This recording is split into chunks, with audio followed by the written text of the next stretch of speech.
Chapter 1. The first cat to become famous in the Eastern Courtyard was not the Jiao family's black coal, nor was it the calm and steady Depang, nor was it Uniquang. At that time, the four scumbags of the Eastern Courtyard were not well known, but most of the children in the courtyard knew that there was a black cat sheriff in their courtyard. One day, a child who had just finished an art interest group class returned to the courtyard and saw an 8-month-old sheriff running past him with a mouse in its mouth. When he returned home, the child was so excited that he didn't even have time to eat. He fully displayed his artistic talent. He took out a crayon and drew a picture of Black Cat Sheriff bravely catching a thief. Later on, this picture was even taken to a competition. After that, no matter if it was the Eastern Courtyard or the Western Courtyard, or even the other elementary schools in the city, people all knew that there was a Black Cat Sheriff in the Eastern Courtyard of Tsinghua University.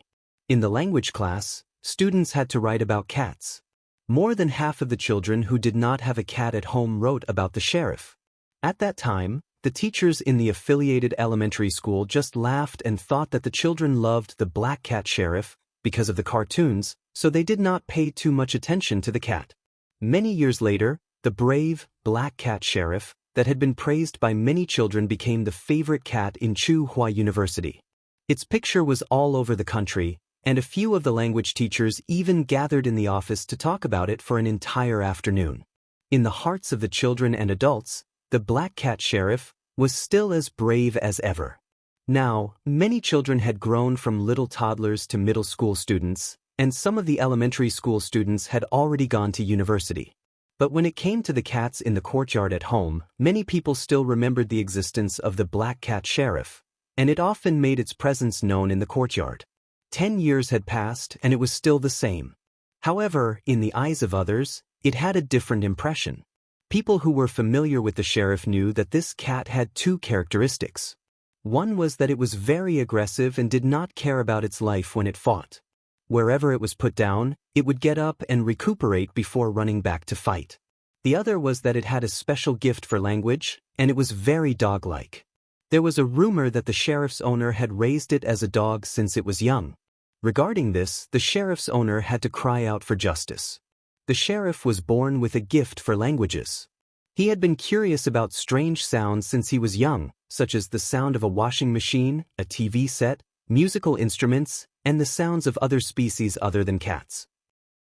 By the time Sheriff's owner noticed it, Sheriff was already playing a pickup game with the little Pekingese downstairs. He was also becoming more and more proficient with his dog accent. Even Professor Jiao's black cat, who was recognized as the smartest in the entire courtyard, could not learn such an innate skill. Someone in the medical field had once said that keeping cats and dogs could lower blood pressure and lower the chances of heart disease. The strongest proof of this was Depang and Little Flower. Looking at the old lady who kept Depang, and then looking at Old Lee who took Little Flower out for a leisurely walk every day, they all proved that this was indeed true. But the sheriff's owner didn't feel that way. When Sheriff was young, he was basically forced to stay at home. At that time, he didn't have the ability to climb through windows and high walls. Therefore, the things in the house were the first to be harmed. Sheriff's owner would see all kinds of bad things when he returned home every day. After he figured out his experience, the family would unplug the TV before they left, close the washing machine, don't put anything on the fridge, or just put some paper products, and lock the wardrobe. Sheriff's mental state was always fluctuating between active and abnormally active. Other than sleeping and eating time, he always had to do something to satisfy his overly exuberant curiosity. He would touch anything that humans used, and he was also curious about things that humans didn't use. Once, he was especially curious about irons. After his paw was burned by the iron once, he learned his lesson. However, he only retracted his paw. Every time Sheriff's cat mother ironed clothes, he would still curiously squat at the side and watch. When Sheriff gradually grew up, he wanted to go out into the wild. He couldn't be locked up, but the elders in the family didn't like to lock up cats. Their generation didn't care much about raising cats, and they were very casual. After Sheriff became familiar with the yard, he liked to provoke small dogs like Chihuahuas or small Pekingese in the yard. Then, he would jump to a high place and bark at the dogs that were angered by him. When he was tired of barking, he would squat down and lick his paw. He was interested in watching the dogs bark angrily below, but they couldn't do anything to him. Then, he would close his eyes and prepare to sleep. Every time the sheriff's elders saw him flirting around, they would happily slap their thighs and say, "Hey, I just like how cocky he is." Someone once suggested bringing Sheriff for surgery, just like Huang. After the surgery, Huang became much more obedient and less worrisome. Unfortunately, the sheriff's family couldn't agree, and in the end, nothing was done. As for Sheriff himself, he didn't have anything to worry about. At home, he had someone to feed him on time. When he was outside, he could find some natural protein to snack on. He could also find other cats to exercise. Although Sheriff always liked to provoke other cats and dogs in the yard, including Little Flower and Niu Zhuangzhuang, there were two cats that he didn't want to provoke. One was Depang, and the other was Black Charcoal. He couldn't beat Depang, and provoking Depang was simply asking for trouble. If he really angered Depang, he wouldn't be able to get anything out of it. As for Depang, he couldn't beat him. Also, Black Charcoal had saved him before. Besides, Black Charcoal had a bad temper. Sheriff would get beaten up if he tried to use his paws. Sheriff liked the four of them to act together. They had something to play with, and they didn't have to worry about being bullied by other cats and dogs. Later, a yellow and white cat came to the yard. Some people called it Candy Peanut. Sheriff fought with it once, but didn't win. Later, Black Charcoal took it to patrol the streets with Candy Peanut to pick fights. Sheriff liked it, so in the beginning, whenever he heard Candy Peanut barking in the yard, he would be more active than Black Charcoal. But later, Black Charcoal often disappeared. Sheriff followed Candy Peanut out a few times, but he didn't follow it anymore. Candy Peanut grew stronger and stronger, and became better at fighting. Whenever Candy Peanut went out, other cats would avoid it. Sheriff couldn't find one to spar with, so he was very unhappy. So, when Candy Peanut came to the yard to call for its friends, Sheriff pretended that he didn't hear it. Then, after Candy Peanut left, he would go out to fight with other cats or tease the little Pekingese and Chihuahuas in the yard. 10 years later, Sheriff didn't tease puppies as much as before, but he still couldn't stay idle. He spent half of his time in the yard, and half of his time in the small garden. His cat friends were in the yard, and his two dog friends were in the small garden. For Sheriff, every day was full of fun. Even if there wasn't any fun, he could still create fun. One day in June, the atmosphere in the yard was very strange. All the owners were nervous, fearing that their cats would be kidnapped. Huang was locked up at home, and there were no other cats in the yard. Today, the sheriff managed to sneak out of the yard through a gap. She hadn't seen Charcoal for 3 days in a row. When she walked past the building, she cried out twice at the top of her lungs. When she raised her head to look, she didn't see a black cat's head peeking out from the balcony on the 5th floor. Only Fatty, who was squatting on the balcony on the 1st floor, lifted his eyelids and swept a glance in her direction. Seeing that Depang didn't want to move and that he couldn't call his other friends, Sheriff could only go out to have fun. After wandering around the woods in the yard, rolling a few times in the grass, and sharpening his claws, Sheriff saw a familiar object. Not far from him, there was a brown object on a short branch. At this time, one by one, small things were crawling out of it. The brown object on the branch was a praying mantis egg. At this time, small praying mantids that were almost the color of flesh were crawling out of the egg. Relatively speaking, these praying mantis eggs hatched a little late. In some places on the campus, they hatched in May. Sheriff had seen these small things before. Not long ago, he saw them in the small garden. Old Man Lawn didn't let him harm these small things. So, Sheriff, who had nothing to do, squatted in front of the short branch, tilted his head and curiously looked at the hatched praying mantids. He didn't move his claws, just looked, and the tip of his tail swayed back and forth. After watching for a long time, most of the small praying mantids had hatched. Sheriff stretched out his forearm, yawned, and raised his paw to lick it. Suddenly, he found a small praying mantis on his paw climbing up his forearm. So, Sheriff put aside the idea of licking his paw for the time being. Instead, he suddenly jumped up and did a few difficult somersaults in the air, jumping left and right, pouncing forward and rolling back. Two students who came to the east yard to visit the teachers passed by. The person in the singlet pointed at Sheriff and said to his companion, "Look, the school pet is acting crazy again." The other person glanced at him, probably found something fun. The newly hatched praying mantids were too small, so they didn't notice them at all.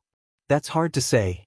Last week, I saw it jumping on the lawn in front of our school. In order to study it, I even squatted beside it and held up my phone to take pictures for nearly half an hour. I still can't figure out why it's playing so happily. Is it playing with you? Who knows? I don't understand the world of lunatics. Anyway, now that I think about it, I feel that I did something stupid. Furthermore, I was seen by the dean. The student in the singlet had a bitter expression on his face, as if he had done something that was too late for regrets. Did the dean talk to you about life? No. That's good. The old man just shook his head with his hands behind his back and said, "One is crazy while the other is crazy." Damn, I felt like *ting myself at that time. The two students didn't go closer to take a look. They felt that it was probably the same as a few days ago. They didn't know what the school pet was doing, so mortals like them didn't want to find out. Sheriff didn't know at all that he had caused trouble for others. He was now immersed in his own world, having a good time. What made Sheriff stop was a dog's bark. After hearing the dog's bark, Sheriff immediately shifted his attention and looked towards the iron gate of the courtyard that had been closed all this time. There was a tabby dog standing by the gate. After barking at Sheriff, the tabby dog looked towards Building B and looked around. It didn't see the black cat, so it turned its attention back. Sheriff ran over and got out of the iron gate. He ran towards the small flower garden with the tabby dog, Shunzi. Every 2 steps he ran, he fluttered the flowers next to him and rubbed against the grass twice. When he was rubbing his back against the grass with his belly facing up, Sheriff swept his gaze across the courtyard bathed in sunlight. The walls of the old residential buildings were covered with ivy. His gaze stopped at the balcony of the 5th floor of Building B for a few seconds. There were many cats in the courtyard. They disappeared and disappeared forever. Even if he wanted to fight, he couldn't find them. What about black charcoal? Without black charcoal, the 3 cats didn't move together anymore. Chapter 2. In many people's eyes, Depang was a quiet dragonly that was a little stronger and fatter than the other cats in the compound. Few people knew that Depang was actually small and thin when it was young. Before Depang was raised, the old lady with gray hair lived alone. Although her son had always wanted to take the old lady over, the old lady still preferred the compound where she had lived for decades and refused her son's suggestion to hire a nanny. One day, the old lady saw someone raising a cat in the compound and had the idea of raising a cat. She was invited back to her hometown to attend a junior's wedding, so she planned to go back to her hometown and pick a kitten to bring back. She still preferred cats from her hometown. The old lady's hometown was in the province, not too far from the city.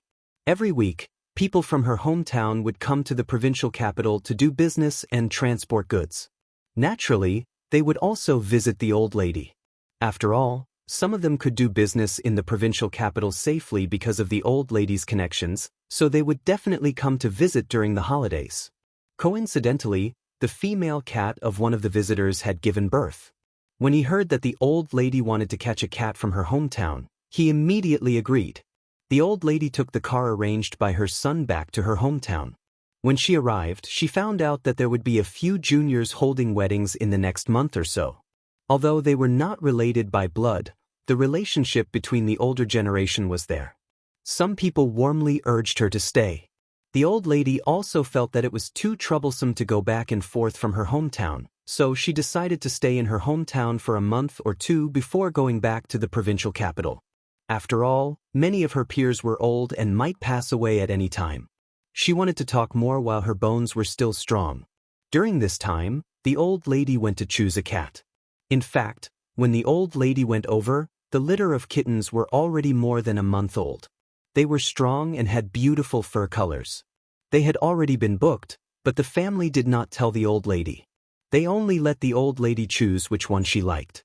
For that family, they often went to the provincial capital to transport goods, so they definitely had to build a good relationship with the old lady. Therefore, compared to other people in the village, they wanted to please the old lady more, as long as the old lady was satisfied with the cat she chose.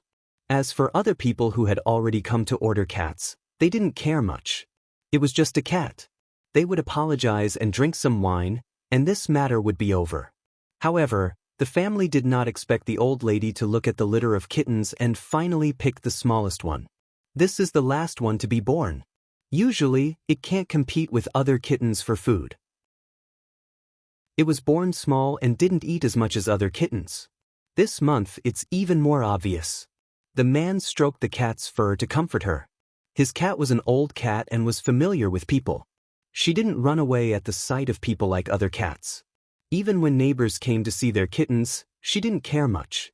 Now that she saw an unfamiliar old lady, she was a little alert and uneasy. After the owner stroked her fur, she calmed down again. "That's the one. I liked it at first glance," the old lady said as she pointed at the obviously smaller kitten that was squeezed into the corner by its siblings. She picked a cat based on fate, and once she liked it, she decided on it. The master wanted to persuade her, but seeing that the old lady had made up her mind, he didn't say anything more. 4 kittens had already been ordered in this litter. He planned to keep one for himself. As for the smallest one, he planned to sell it when it grew up, but he didn't expect the old lady to take a fancy to it. A week later, the family sent the cat to the old lady. The kitten was almost 2 months old. In the past few days, people had gone to pick up cats one after another. There were only 2 kittens left in the litter. Now that the smallest one was sent over, there was only 1 left in the litter. As for naming, the villagers rarely thought of names for cats, so they didn't give much advice in this regard. The old lady saw that the kitten was thin and small, so she named it Depang. She hoped that the kitten would grow up bigger and stronger in the future. Depang! The old lady held Depang with both hands and shouted the name a few times. Fatty, who was only 2 months old, was being held in the palm of her hand. His shriveled little body trembled as he stared pitifully at the old lady in front of him. His meowing was not loud, and compared to the other kittens, he seemed much weaker. After returning to the provincial capital, Depang grew in size and wasn't as shriveled as it was when it was young. Every month, the old lady brought it to live in the military compound, and it was exposed to more new things. Depang was very clingy to the old lady. It didn't need to be tied up with a leash, and it didn't run around the house as energetically as the other cats, which was rare among cats. However, even though Depang was much quieter than the other cats, it was still a cat. Every cat had to pay a price for their actions, and Depang's price was an indissoluble bond with instant noodles. Once, the old lady brought Depang to live with her son again. The old lady was pulled out by a friend for a chat, and Depang was left alone in the house. It walked around the house, then climbed along the legs of the table and looked at the things on the table. There weren't many things on the table. Other than a cup, there was only a bag of instant noodles. Depang stared at the bag of instant noodles for half a minute and couldn't help but raise its paw to touch it. The sound made by the outer packaging of the instant noodles made Depang very curious. Just touching it wasn't enough to satisfy its curiosity, so it walked up and stepped on it a few times. A sound that was different from the sound of the instant noodle packaging made Fatty pause for a moment. After that, he started to stomp even more joyfully. Although the ka sound could not be heard every time, it could be heard after a few times. So, when Depang's cat father entered the house, he saw Depang squatting on the instant noodles, its 2 front paws still stepping on the edge of the instant noodles. The sound of the noodles being stepped on could be heard constantly. When Depang's cat father opened the instant noodles, he found that there were a lot of crumbs on the edge of the flatbread. After all, Depang wasn't that heavy, so the flatbread was still in good condition, but there were a lot of small crumbs on the edge. The next day, Depang's cat father looked at the clean table before going out. He went back into the house and took out a bag of instant noodles from the cardboard box in the corner. He shook it to hear how many crumbs there were in it, and then put the instant noodles on the table in the same position as yesterday. When he came back in the afternoon, he saw Depang squatting on the instant noodles and taking a nap. He carried Depang away, picked up the bag of instant noodles, and shook it. Judging by the sound, There were a lot more crumbs than when he took it out in the morning. Depang, who was still a little confused after being carried away, looked at the person in front of it and called out in confusion. Depang's cat father let go of the instant noodles, bent his legs, and lowered his body so that his eyes were level with Depang. "You like to play with instant noodles, right?" Depang yawned. "Okay, you'll have to squat in the future." So, whenever Depang was brought here by the old lady, it would have to squat for a while on instant noodles, and then it would develop to squat as punishment if it did something wrong. There were a few retired military dogs in the yard, and people would usually go over to give them some simple training. The retired military dogs were no longer in peak condition, and these simple training were just for them to move around. Unexpectedly, Depang's cat father took Depang there on a whim. Fortunately, those military dogs were very obedient and didn't show any aggression towards Depang. Depang wasn't afraid either. It didn't know if it was too dense or it was originally brave, but after a few days, it started to play with those dogs. Later, every time Depang was brought over, it would play with those military dogs. To it, it was playing, but in fact, it was training with those military dogs. Because of the cat's natural advantages, it was very easy for it to overcome obstacles. No wonder it treated it as playing from the beginning. Seeing that Depang's ability to accept things was so strong, its cat father began to have other ideas. He found someone to teach Depang and didn't forcibly change Depang's character. He just taught Depang to stay away from some dangerous things, such as mousetraps, cat cages, and so on. Depang couldn't do many training tasks as well as those military dogs, and sometimes it caused trouble. Originally, the military dog's training tasks were going well, but because of Depang's mistakes, the dog's pace was disrupted. Fortunately, it didn't cause trouble, and it didn't run around. Even if it ran, it wouldn't run far. After disappearing for a while, it would find a high ground and start calling people. Other people also didn't say anything for the sake of its cat father. Cats weren't as obedient as dogs, and the people who trained the military dogs weren't as strict with them as the military dogs were. Many times, Depang squatted on the side and watched the military dogs train, or ran along the side. Other people didn't think it was a big deal. Anyway, this cat was just there to watch. It was just running along. If it did something wrong, no one would hit it, so it was very easy. But the old lady didn't. Seeing Depang running and jumping with those military dogs, the old lady felt distressed. In the old lady's heart, military training was very tiring, and the military dogs were also tired. Thinking about it this way, her Depang must be tired too. She couldn't stop Depang from running, so she could only put in more effort to eat. Therefore, even though the amount of exercise was not small, Depang's body was still filled up. She took it to the vet for examination, but the vet couldn't tell the reason. They only said that it was probably the same as humans, eating the same food and exercising the same amount. It was just that there were differences in weight and weight. Depang had been taught by its cat father to play Morse code games since it was young. It could skillfully play some simple Morse code games, just as it could understand the short instructions during training. It could repeat the instructions taught. Of course, this couldn't be compared to black charcoal and general. Depang couldn't accept the more profound Morse code games. After all, it wasn't as special as those two games. Even so, in the eyes of many people, Depang was already an elite cat. However, as the days passed, Depang became more and more plump, and in the eyes of others, it was less of an elite. Which family's elite would be a fat cat? In the first year that Depang was adopted by the old lady brought her family home to worship their ancestors during Chinese New Year. She also brought Depang along. On the night that they returned to the village, Depang fought with two cats in the village who had stolen salted fish from their old house. It was 1 against 2, and the two cats kept screaming as they chased after it. The two cats didn't dare to walk in front of Depang's old house for a short period of time. Even when the old lady brought Depang away from the old house, the two cats only carefully wandered around in the distance after 2 weeks. The family that gave the cat to Depang was puzzled when they saw it. It used to be the smallest and weakest cat in the litter. How did it become the strongest? It was even stronger than its brothers and sisters. Looking at how fierce it was during the fight 2 days ago, and thinking about how old Wang's cat at the village entrance screamed when it was pressed to the ground and bitten. Maybe it was because Depang was robbed of its food by its brothers and sisters when it grew up, but it was very protective of its food when it grew up.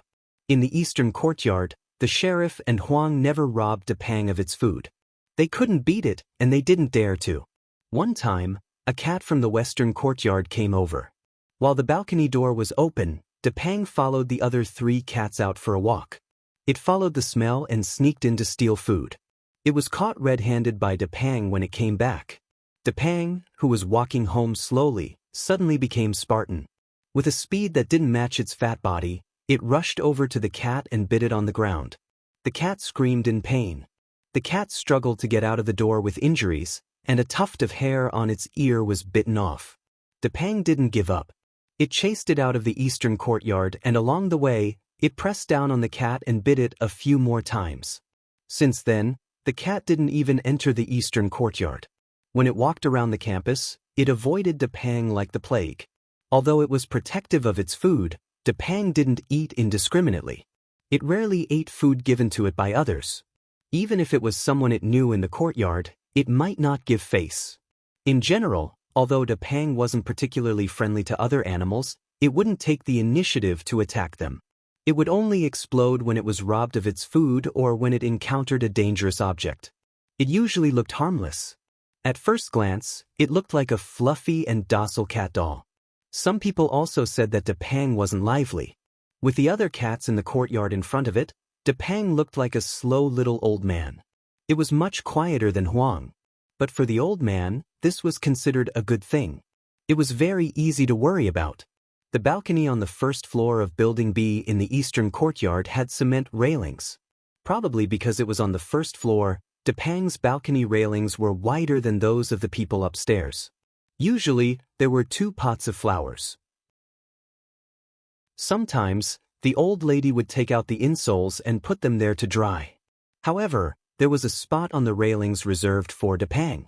Whether it was squatting on the balcony or on the railings, Depang always liked to squat in a fixed spot. Someone once joked with the old lady, "Does your family's Depang have obsessive-compulsive disorder?" The old lady smiled but didn't say anything. Like a trained soldier, Depang guarded the same spot on the balcony at the same time every day. It squinted its eyes and looked a little confused and absent-minded. But from time to time, its ears moved because of subtle sounds, indicating that it was very alert. The people in the courtyard seemed to be used to seeing the fat dragon lie squatting there quietly at a certain time. The children who used to walk in front of the building with their small school bags and sang, "The sun shines in the sky," had changed to riding bicycles in a hurry. Or they had gone out of the house to fight for their future. But every time they went home and passed by the building, they would habitually look at the balcony on the first floor and say to their friends next to them, "Look, that's Depang. It's been squatting there since I was young." The summer wind blew, rustling the leaves. The old lady was making cold cakes in the kitchen. She planned to bring them to her son's place tomorrow. Her grandson had called yesterday to say that he wanted to eat some. Depang, who had just finished its meal, walked out of the room with a smirk on its face. When it walked to the balcony, Depang looked at a secluded corner of the balcony. It didn't find the key, so it retracted its gaze and walked a few steps to the balcony. It slowly licked its paws and wiped its face. Then, it jumped onto the railing and squatted at its fixed spot, closing its eyes to take a nap. There were trees in front of the building, and the leaves blocked the hot sun. Depang squatted there, so it wasn't too hot. While it was squatting, Depang's ears twitched. A chihuahua was chasing after the sheriff. The sheriff didn't look at Depang. It ran past the building and disappeared in the blink of an eye. It was going to take shelter at Xiaohua's place. The chihuahua, who didn't manage to catch the cat, looked around and saw Depang squatting on the balcony railing. It immediately bared its teeth and barked. "Boof, boof, boof, boof, boof, boof, boof." The puppies that were provoked by the sheriff were probably hostile toward cats. When they saw Depang squatting on the balcony, they started barking at it. Unfortunately, the balcony was too high, and the chihuahua couldn't reach it no matter how hard it tried. It could only bark. There was nothing else it could do. Depang opened its eyes a little and looked down at the chihuahua. "If the enemy doesn't move, I won't move." If the enemy moves, I'll be as steady as Mount Tai. Depang didn't get angry or bark. He just stared at the Chihuahua in silence. The Chihuahua's barking gradually became softer. It retreated, then retreated again. It tried to look fierce, but it was cowardly at heart. Then it left dejectedly. Chapter 3. Look, that cat looks so majestic. Really, it looks like a little tiger. Several students who were passing by the flower bed to visit the teachers in the eastern courtyard saw the cat on the flower bed and couldn't help but take out their phones to take a few photos. On the edge of a flower bed about half a meter above the ground, a yellow cat with stripes on its body was there. It wasn't thin or weak.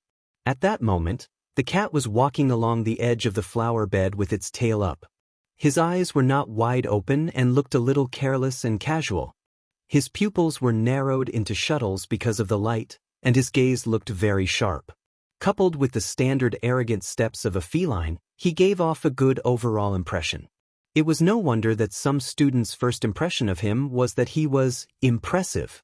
However, the students soon realized that their first impression of the cat was wrong. The yellow cat looked straight ahead and did not pay attention to the wall of the flower bed under its feet. When it walked to the edge, it did not seem to have any intention of stopping or jumping. It stepped on air and fell down.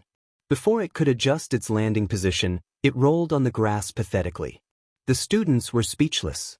After the students left, Huang had enough rolling and rubbing on the grass. It chose a suitable place, shook off the grass on its body, yawned, and lay there to prepare for sleep. It wasn't as picky about where it slept as Depang. As long as it was in the eastern courtyard, it could sleep peacefully in any corner. In the past, Huang liked to come out early in the morning and walk around. Then, it would go out of the courtyard with its 3 friends and pass by the eastern courtyard supermarket. It would solve its metabolic problems at the entrance of the supermarket that was under renovation. Its favorite thing was to poop in the sand outside the eastern courtyard supermarket. After it was done, it would go to the small forest not far away to sharpen its claws and find a suitable place to squat. It would watch the reaction of the cement workers when they shoveled the sand with a big shovel. In the past, in many people's eyes, Huang wasn't a good cat because of its messy poop. Even the best quality cat litter might not be able to change a cat's peeing habits. When Huang was locked up at home, even if it was placed in a cat litter box, it would still pee all over the outside of the litter box. Therefore, Huang was the only cat in the eastern courtyard who used a 2-tiered litter box. When they were outside, Huang was even happier. Back then, the smell of that guy's urine could be smelled in many places in the East family compound. However, that guy was obviously the type who would not change no matter how many times he was taught. No matter how many times he was beaten, he did not learn his lesson. When it was 8 months old, Huang was finally taken to the pet center for a complete castration operation. Since then, its bad habits had changed a lot, and it didn't poop as much. The only thing was that it still liked to poop in the sand at the Dongyuan supermarket. Therefore, many of the bad habits of cats could not be changed even with surgery. Huang didn't run outside to howl like Sheriff and the others, but Huang liked to make its presence known. After being locked up at home for a long time, it would run around the residential building howling once it was let out, and then go out to do some activities. Huang didn't run far by itself. It was basically active in the eastern courtyard. Its ability to remember directions wasn't as good as the other cats. To put it simply, it had a bad sense of direction. Plus, it wasn't very brave, so it basically stayed in the courtyard. However, if the other 3 cats went out and acted together, it would also go out and join in the fun. Sometimes it would squat in the trees to watch the fun, sometimes it would squat in the wooden chairs to take a nap in the sun, and sometimes it would go to the woods to catch birds and play with insects. Of course, it had also fought with the other cats in the western courtyard. Although Huang had a lot of bad habits, it had the best temper among the 4 cats. It wasn't like Black Charcoal, who ran all day without a trace. It wasn't like Sheriff, who was aggressive and annoying everywhere. It also wasn't like Depang, who was like a little old man. Huang was the opposite of Depang. Depang looked like it was easy to get along with, but it was actually a hard nut to crack. Huang looked like a serious elite, but it was actually a fool on the inside. It was also more friendly to people and other animals. In the courtyard, Xiao Hua and Niu Zhuangzhuang often played with Huang on the grass when they were young. When it was at home, it was also clingy. When no one was paying attention to it, it would make its presence known. When you were watching TV, it would block the TV. When you were reading, it would squeeze over to lie on the book.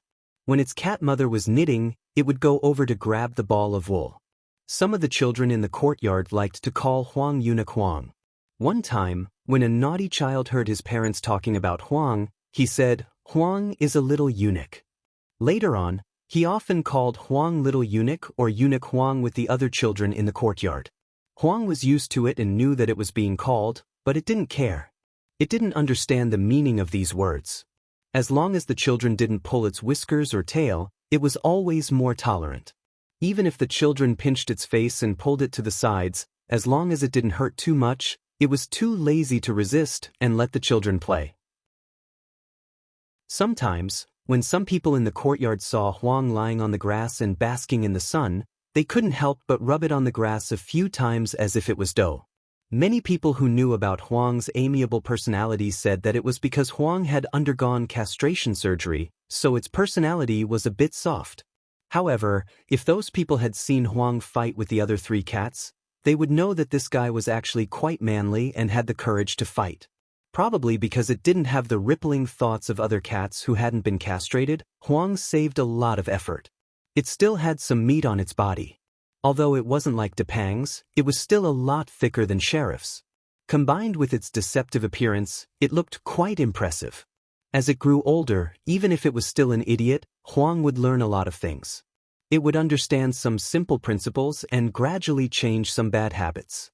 However, Huang never understood why when the 4 of them were basking in the sun on the grass beside the forest, Black Charcoal always liked to find some stones to stuff into its claws until its folded arms were full.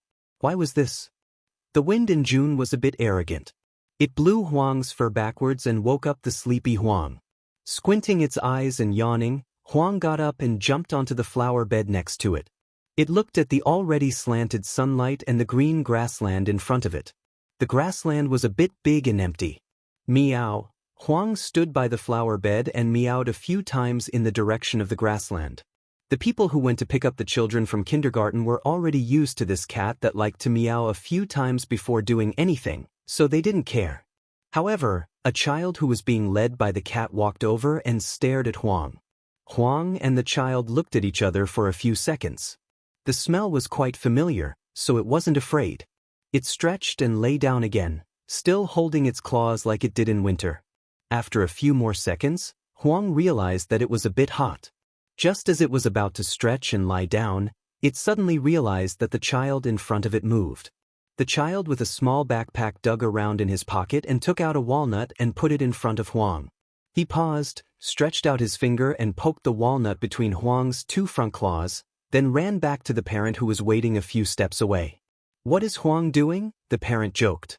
The little kid grinned. "Huang is incubating eggs." There were 2 more chapters, and there were Easter eggs at the end of both chapters. They were released during the New Year's holiday. Chapter 4. General had been with Professor Tan since he was still a student. As the tall, rich, and handsome man among the birds, General had always been a character that everyone loved, old and young alike. Professor Tan came from a scholarly family. His father, old Professor Tan, was very influential in his field. Otherwise, Professor Tan would not have been able to get his hands on a purple-blue macaw at such a young age, and would often take General to various nature reserves for sightseeing. As a pet bird, General was treated very well. Macaws lived relatively long lives. Among the people Professor Tan knew, many of them were in their 20s and 30s and were still healthy. When Professor Tan went to an ecological reserve in the south, he saw a macaw in its 60s. Every day, when the old professor who raised it took a walk with the radio, it would repeat the voice of the announcer on the radio. Later, when Professor Tan taught at Tsinghua University, General also stayed with him at the East Side family compound of Tsinghua University for a few days every year. As it grew older, General's intelligence had been increasing. In addition, General was smarter than other macaws of its kind, so its understanding and use of human language were beyond many people's imagination. In terms of eloquence, the myna, brother wasp, and other macaws might not be as eloquent as the macaw. As the leader of the eloquent species, General was considered to have a foul mouth. The first 5-word sentence that Professor Chen's red-green macaw had learned was learn and practice. The first 5-word sentence that Professor Chen had learned was, look at you. It was sonorous and powerful. It was obvious that General was talented in the art of foul mouth. Professor Tan, who was still a student at that time, was so angry that he wanted to strangle General and ask, why can't you learn better? In the morning, the red-green macaw at old Professor Tan's house would say, good morning, to old Professor Tan, who had just woken up, and General would crow at old Professor Tan, who was still lying in bed. At that time, there was a family in Professor Chen's neighborhood who was sent a few chickens by their relatives. Although they didn't want to raise them, they didn't slaughter them all at once.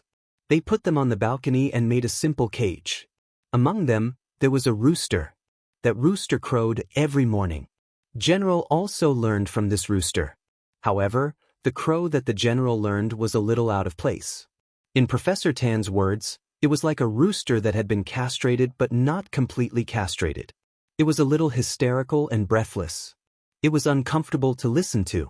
No matter how good a dream was, it would be a nightmare, let alone continue to sleep.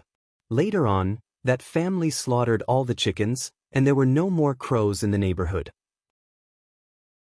In addition, the Tan family intentionally went out to isolate the General from the chickens.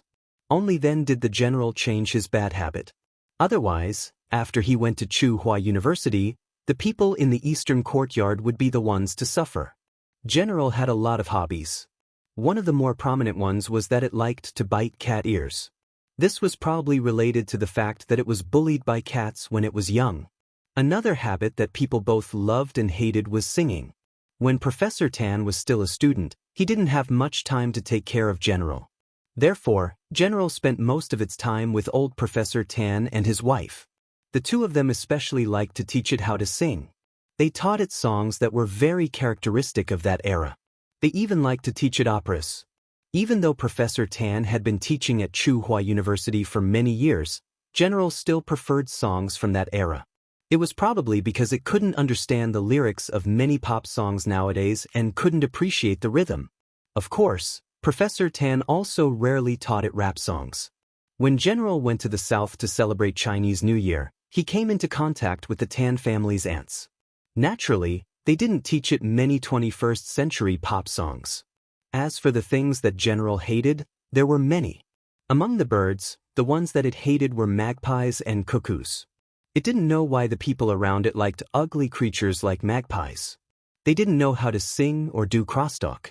Why did the people in the courtyard smile every time they saw magpies? As for cuckoos, which were given a lot of mythical features by people, General hated them even more.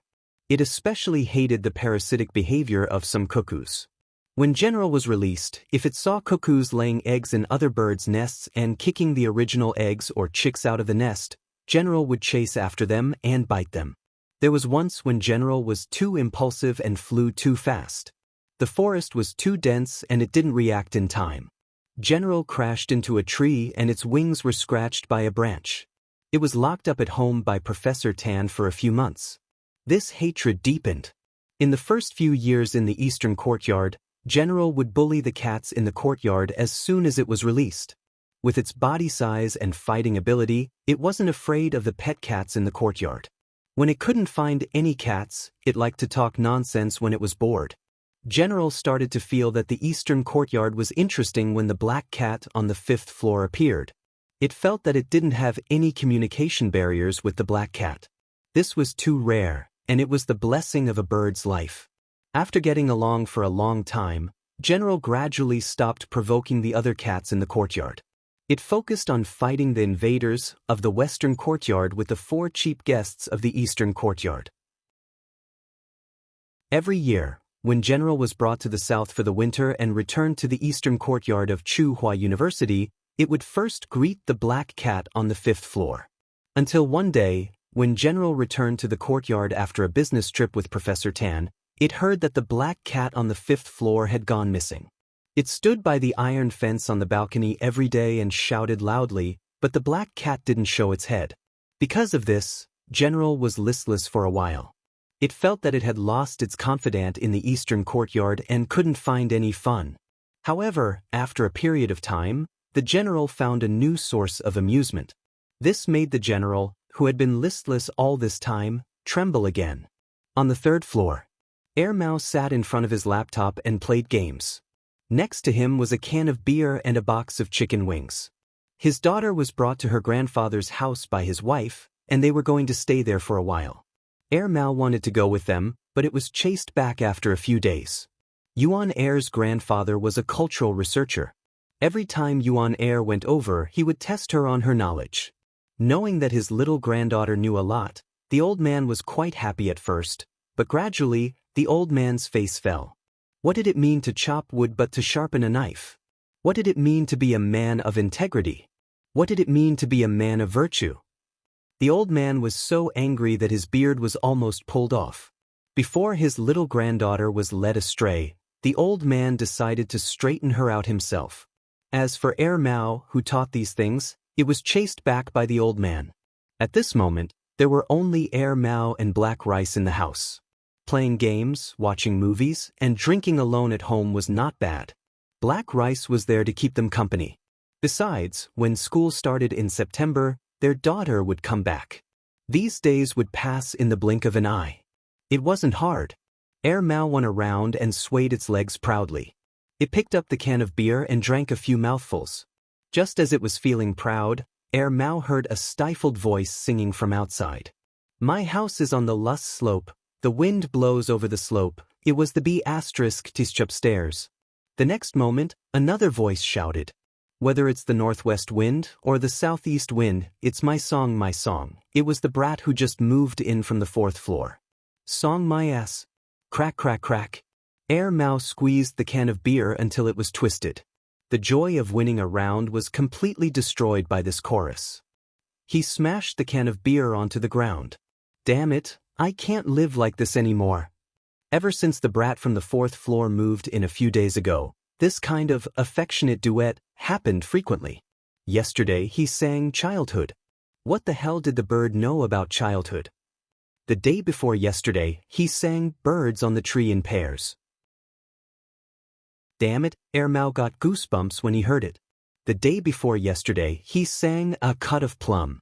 It was August and Chuhua City was so hot that it was smoking. Even if you took off all your clothes, you would still find it too hot.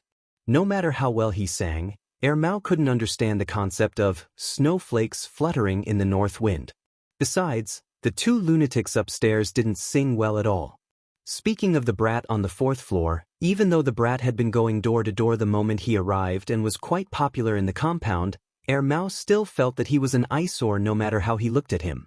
He felt that the brat was full of evil tricks and wanted to kick him before talking. He didn't know why Black Rice, who had always been wary of others, was so close to the brat. Finally, the singing outside ended. Airmao thought to himself, it's over. If it's over, I'll continue playing. But before Airmao finished a round, Black Rice, who was lying on the side, pricked up its ears and jumped onto the desk. It walked to the window and looked outside. The next moment, Airmao heard a few cat meows from downstairs. After being in contact with cats for a long time, Airmao also had the ability to distinguish the sounds of cats. When it heard the sound, it could tell which cat was making the sound, especially this sound. Once Airmao heard it, it knew that it was the little bastard with the mole beside its mouth. Airmao got up and was about to chase the little bastard away when he heard the brat from the 4th floor shout, "Wait!" Downstairs, Peanut Candy looked at the 4th floor and then at the 3rd floor. She obediently walked to the side and waited. Not far away, the sheriff and a Huang had already tiptoed over briskly. On the 1st floor, Depang, who was squatting on the balcony, craned his neck to look upstairs when Peanut Candy came over. When the brat from the 4th floor showed his head, he walked to the door and meowed into the room. The old lady in the room, who was reading a book with her reading glasses, looked up at Depang. Going out to play? Remember to come back on time. Don't fight. On the 3rd floor, Mao looked down and saw the brat from the 4th floor run down with the 4 cats following him. That brat is going to bring these cats to a gang fight again? Why did I say again? Mao was puzzled. He went back to his room and sat down, still thinking about the reason. On the 4th floor, General saw that the brat who was singing with him was now going out for a walk with the cats. He didn't even look at him. He couldn't help but stomp on the iron fence around the balcony. As he stomped on the fence, he shouted, "Let me out! Let me out! Let me out!" Professor Tan, who was on the phone with someone, brought over a small water bottle and pointed at the watermelon sprouts in the flower pot on the ground. "Good boy, plant watermelons." Professor Tan used to distract General when he was angry, but this time, General didn't want to do it. He continued to stomp on the fence. Mao finally sorted out his emotions and decided to continue playing games to relieve his boredom. He took a deep breath and put on his headphones. He decided to ignore what was happening outside. Chapter 5. The bell rang, and after the teachers left the classroom, the students in the classroom began to move. In the corridor outside the long row of classrooms, the teachers passing by with textbooks and the students coming out to exercise curiously looked at the 2 people standing in the corridor. There was no lack of ridicule and contempt among them. In the eyes of the students, those who were punished by the teachers were bad students. Naturally, they would not be friendly to bad students. Some of the students who passed by did not even bother to look at them and completely ignored them. Of the 2 people who were punished, the student on the left had a smile on his face and looked a little frivolous. This person was quite famous in the nearby classes because he was thick-skinned and was the type of person who repeatedly violated the rules. He was a typical bottom feeder. At this moment, this person was talking to a classmate who came out of the classroom. He did not feel that he was punished at all. To him, this was a common occurrence and was not a big deal. The person on the right had his head lowered and was expressionless. Of course, because his head was lowered, even if he had an expression, it would not be seen by his classmates. "Hey, why are these 2 people in your class being punished?" Someone in the next class whispered to someone they knew. "You know our class's Song Ning, right?" The person who was asked gave a you-know look. The surrounding students had an "oh, so that's why" expression. Song Ning from the 3rd class was beautiful, had good grades, and a good personality. Every time she got into the top 10 in the exam, the teachers in the class would mention it. Many people were chasing after her, but Song Ning was not interested in them at all. She was a typical good student. In less than half a day, the whole grade knew that Jiao Wei and Cheng Feng from the 3rd class were punished by the teacher for fighting over Song Ning. There were many people in each class who loved to gossip. Half a day was enough for them to know about it. Cheng Feng was still in the mood to talk to the students passing by. He snorted and pouted at Jiao Wei. He complained to a few people who were close to him, "Crazy, can't take a F***king joke." Sometimes he spoke a little casually. He didn't expect that a casual joke would cause Jiao Wei to fight with him. Was there a need for that? Seriously, after the morning class, the 2 of them were led to the office by the homeroom teacher for further education. Facing the teacher's scolding, the 2 of them lowered their heads. However, the 2 of them had completely different feelings. One of them didn't care and just wanted to get through this scolding, while the other felt embarrassed. Jiao Wei was already embarrassed that he had been standing in the corridor for people to watch in the morning. Now he was being lectured by the head teacher. Listening to the head teacher's increasingly harsh words, Jiao Wei clenched his fists. His sensitive self-esteem had been whipped again and again. Something in his heart was about to explode. "Do you know what you look like? You guys are like rat shit that fell into a pot of good porridge." Not only were they bad, but they also made the whole class lose face with them. They were just like that famous Shao guy from your junior high school, scum. Trash of society. The head teacher was very young. He was only 30 years old. It was said that he graduated from a famous teachers' college in the country. He had only been in the position for 2 years. He did things by the book and claimed to be righteous. He clearly separated the good from the bad using his own standards. He would start scolding whoever crossed the line. Some people said that this head teacher did not know how to be tactful with his words. He was harsh and merciless. Today, Jiao Wei and Ching Feng had crossed the line again. If he did not scold them to his heart's content, he would not stop. He did not even think about eating lunch. The head teacher did not think that the person in front of him would dare to resist. Even the old fox, Ching Feng, had been scolded more than 10 times without any accidents. Unexpectedly, when he was scolding, there was a sudden sound from the table. The teacher's table in front of him had been flipped.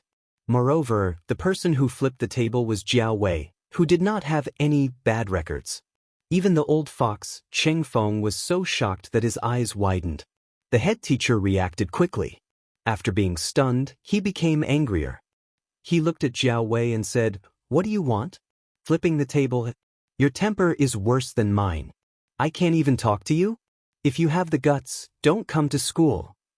Jiao Wei turned and walked out, ignoring the head teacher's words. Therefore, on the same day, Jiao Wei fought with a classmate. He stood in the corridor outside the class for half a day as punishment.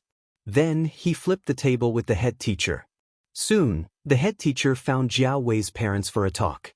In the afternoon, Jiao Wei went back to the shop near the school to rent a house. He did not go to school. His parents were called by the head teacher for a talk.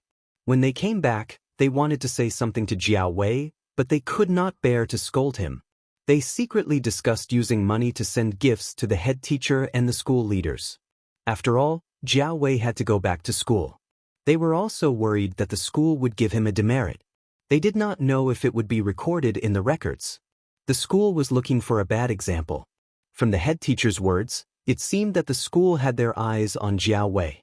The head teacher did not really want to expose it. If everyone knew about it, wouldn't he and his class be embarrassed? But at that time, the school leaders happened to pass by and did not let it go. Go and buy some high-end things. The people in town are not like the people in our village. They have higher standards. If you want to treat them to a meal, go to Luxury House or Wang Ting. I heard that they are very high-end. Is 5,000 renminbi enough? Do you want me to go and get more? Jiao Wei's parents were discussing. When they took out the money from the cupboard, Jiao Wei happened to see them coming out. He heard what his parents said just now. Looking at the stack of money in his father's hand, he did not know what to feel. His parents woke up early and went to bed late every day. They could not wait to use the money. But at this time, they were very decisive and did not hesitate to take out the money. 5,000 renminbi would take them a few months of hard work. After entering high school, Jiao Wei didn't focus on his studies. He had always been in the lower middle class and didn't think about how many books he had to study in the future. When he came out, he really thought about not studying in the future. He could do something by himself. Many people in the village went out to work and sent home a lot of money every year. Many of his junior high school classmates also did not study. No one could not survive. "Don't go. I don't want to study," Jiao Wei said in a hoarse voice. "What are you talking about? How can you not study?" The first person who strongly objected was Jiao Wei's mother. She was usually the most thrifty woman. She was very firm in her opposition. "Yes, we can't not study. It's okay. You wait at home first. I will go and find the teacher. Don't worry," Jiao Wei's father said. Jiao Wei's father usually liked to talk about his friend who went to the provincial capital to teach at Tsinghua University. Compared to himself, he naturally hoped that Jiao Wei would study like his friend. The couple used to work in the fields and later started a small business. Although they could barely be considered as businessmen, their characters were still the same as before. They were simple and honest. They were not like other people who knew how to get things done. They also did not use their connections and had never asked for gifts from others. When they came back, they even asked other people about it. Jiao Wei had seen people from his school go to the school leaders. In short, with the style of those leaders, people like him who were at the bottom of the social ladder had to bring 2 or 3 gifts. They did not bring any self-respect or integrity when they went to ask for help. After his parents left, Jiao Wei did not stay at home. His heart was flustered. He felt wronged, regretful, guilty, resentful, and other indescribable things. He wanted to cry, but he couldn't. Jiao Wei could not stay at home. He decided to go out and walk aimlessly. The night was already dark. Jiao Wei walked through the brightly lit streets and continued to walk along the deserted road. When he was tired, he would rest for a while before continuing to walk. The further he walked, the wider the road became. This road was already far from the town center. The road was wider than the town center, but there were not many people on both sides. It was not as bustling as the town center. No matter how wide the road was, there were not many cars on it. After walking for a long time, he reached the outskirts of the town. The road was no longer flat and wide. There were no street lights, and there were large tracts of farmland on both sides. Under the moonlight, the crops in the farmlands swayed with the wind. From time to time, there would be some cat meowing or other strange sounds. For many people, this scene was a bit eerie. However, Jiao Wei did not feel afraid. Perhaps it was because of his mood. After walking for a while, he sat down and did not mind the dirt. Jiao Wei's mood was very complicated. He did not know what was going on in his mind. He stared at the farmland in front of him for the whole night. He did not feel sleepy at all. It was a bit cold at night, but Jiao Wei endured it and sat there the whole time. There were very few people in the outskirts of the town. There were only a few cars passing by all night. It was not until dawn that a few people appeared. They looked curiously at Jiao Wei, who was sitting beside them. However, they did not go over to talk to him. They were busy with their own things. They rode their bicycles and left without stopping. Everyone was busy with their own things. Jiao Wei thought about it for the whole night but could not figure out anything. He was at a loss and did not dare to go home. He did not dare to see anyone he knew. Was he going to continue to stay here? At this time, there was the sound of a motorcycle passing by. Probably because the road was not easy to travel on, the motorcycle was not fast. Originally, Jiao Wei did not plan to pay attention to it. However, he did not expect the motorcycle to drive back and stop a few steps away from Jiao Wei. Jiao Wei. The person on the motorcycle took off his helmet and asked. Seeing Jiao Wei look over, the person on the motorcycle was happy. Oh, it's really you. What's wrong? Are you playing truant? It's not the weekend today. Jiao Wei did not expect to see this person here. This person was Jiao Wei's junior high school classmate. He was also the gangster, scum, and social trash mentioned by their homeroom teacher yesterday. Gangster Zhao's grades were not good. Although he was not the worst, he was still at the bottom. He was impatient with his books and stopped studying after he graduated from junior high school. In the past 2 years, Jiao Wei had seen this person a few times. However, they did not talk. It was not that he did not know him. Right now, Jiao Wei did not want to pay attention to this person. He did not want to say a word, nor did he want to see anyone he knew. Gangster Xiao did not care about Jiao Wei's attitude. He leaned against his broken motorcycle and took out a cigarette. His legs were shaking as he took pleasure in Jiao Wei's misfortune. It was as if he was saying, "Little guy, I didn't expect you to have such a day. You're in trouble now, aren't you?" Jiao Wei ignored him. Gangster Xiao started talking to himself. He talked about his small business and achievements after graduation. He also made fun of Jiao Wei and his former classmates. After talking for a long time, Jiao Wei did not say anything. Gangster Xiao smacked his lips. "Jiao Wei, I know you people look down on me. I don't care about you people. What you think has nothing to do with me. However, since I've met you and you look so unkempt, I'll say a few words. It's up to you whether you want to listen or not." Gangster Xiao held the cigarette between his fingers and flicked the butt skillfully. "My brain can't learn those profound things you read. I didn't go to high school either. In your eyes, I'm just a gangster. But can anyone be a gangster? Some people are gangsters their whole lives. They go from a pool of good water to a stinking quagmire and then completely rot. But some people can make a name for themselves. Do you know what it means to make a name for yourself?" Jiao Wei still did not say anything. Instead, he turned his head and looked at his junior high school classmate. Seeing that Jiao Wei finally responded, Gangster Xiao became even more excited. He threw away the cigarette butt and crushed it with the tip of his foot. He raised his chin towards the field. "Do you know what that is?" Jiao Wei looked over. The morning sun had begun to appear, showing the vitality of the first day. "Morning sun." Jiao Wei said. Tisk, Gangster Xiao snorted disdainfully. Gangster Xiao no longer leaned on the motorcycle.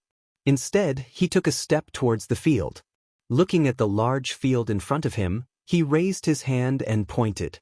Over there, and a large field over there will all be mine. You want to farm here? Jiao Wei did not look down on farmers. His family also farmed. However, based on his understanding of Gangster Xiao, he really could not figure out why he would want to buy land. Gangster Xiao choked when Jiao Wei said, farm. He wanted to say, pig brain, but when he thought of this person's grades in the middle school examination, he swallowed the words that were about to come out of his mouth. Instead, he said, with that brain of yours, you can only study. Don't think about pursuing a career like mine. You won't be able to play. Also, don't think about learning to work in a business like others. You'll definitely be scammed. Looking at the large field, Gangster Xiao raised his arms with an intoxicated look on his face. Jiao Wei, do you believe that this place will become a bustling district and a new town center? Jiao Wei looked at the large field in front of him and shook his head. He could not imagine it. Gangster Xiao only gave him a superficial look and did not explain. Instead, he looked at the field and continued, a lot of people say to me, you've missed the best time to rise up. It's too late to rise up now. However, I don't accept it. What's too late? It's not too late. As he spoke, Gangster Xiao became agitated. You're looking down on me? But I'm the one looking down on you. At least I know what I want to do. I know what my future path is. Do you know that? Other than staying in the classroom all day with your books and doing whatever the teacher tells you to do, what else do you know?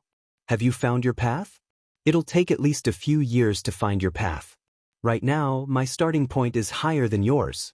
As for whether you can fly a high-tech airplane and surpass my lousy motorcycle in the future, that depends on whether you have the ability. Some people like to drive around aimlessly even if they're driving a sports car. Besides, maybe my motorcycle will be replaced by a Big Benz in the future? If it was someone else, they might not be able to understand these words. However, Jiao Wei understood. A language teacher in his class used to give an example. He said that everyone's starting point was the same. It was just that some people started with a Big Benz, while others pulled a wooden cart. Even if the starting point was the same, the speed would naturally be different. However, knowledge was a kind of armed force. There was a house of gold in the books.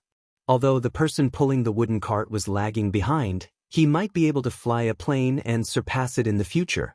He said that studying was the only way out for the poor. And people like Gangster Xiao were the bad examples that all the teachers talked about. It was no wonder that Gangster Xiao was so resentful. It seemed that he was very clear about the teacher's impression of him. After Gangster Xiao vented enough of his resentment and ambition, he took 2 deep breaths and looked at Jiao Wei from the corner of his eyes. There's an old saying that says, the higher you fly, the further you can see. Don't think that you've done your best just by flapping your wings.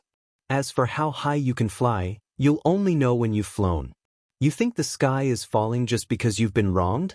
You're like a sissy. I can't stand your cowardice. You'll have to learn from me. Gangster Xiao paused, then arrogantly used his standard dialect to say a sentence in English. A machinima. Jiao Wei, Gangster Xiao had said enough. He got on the motorcycle and put on his helmet. He still cherished his life. Jiao Wei stood up with some difficulty. He moved his legs that were numb from sitting for too long. Give me a ride. F***ck off. We're on different paths. No ride. Gangster, I'll take my crappy motorcycle and leave first. You should go back and build your intellectual plane. That's all you can do with your brain. Find a direction and fly quickly. Of course, if you don't do well, you can come back and work for me. Since we were junior high school classmates, I'll give you a higher salary. Before he finished speaking, he had already sped away on his motorcycle. Looking at the motorcycle leaving dust in the air, and then looking at the endless road, Jiao Wei suddenly realized that he really seemed to have run far away. He didn't see any cars on the road, so he had to walk back. A cat scurried out from the field next to him. It looked at Jiao Wei, then continued to run into the field to catch swaying leaves.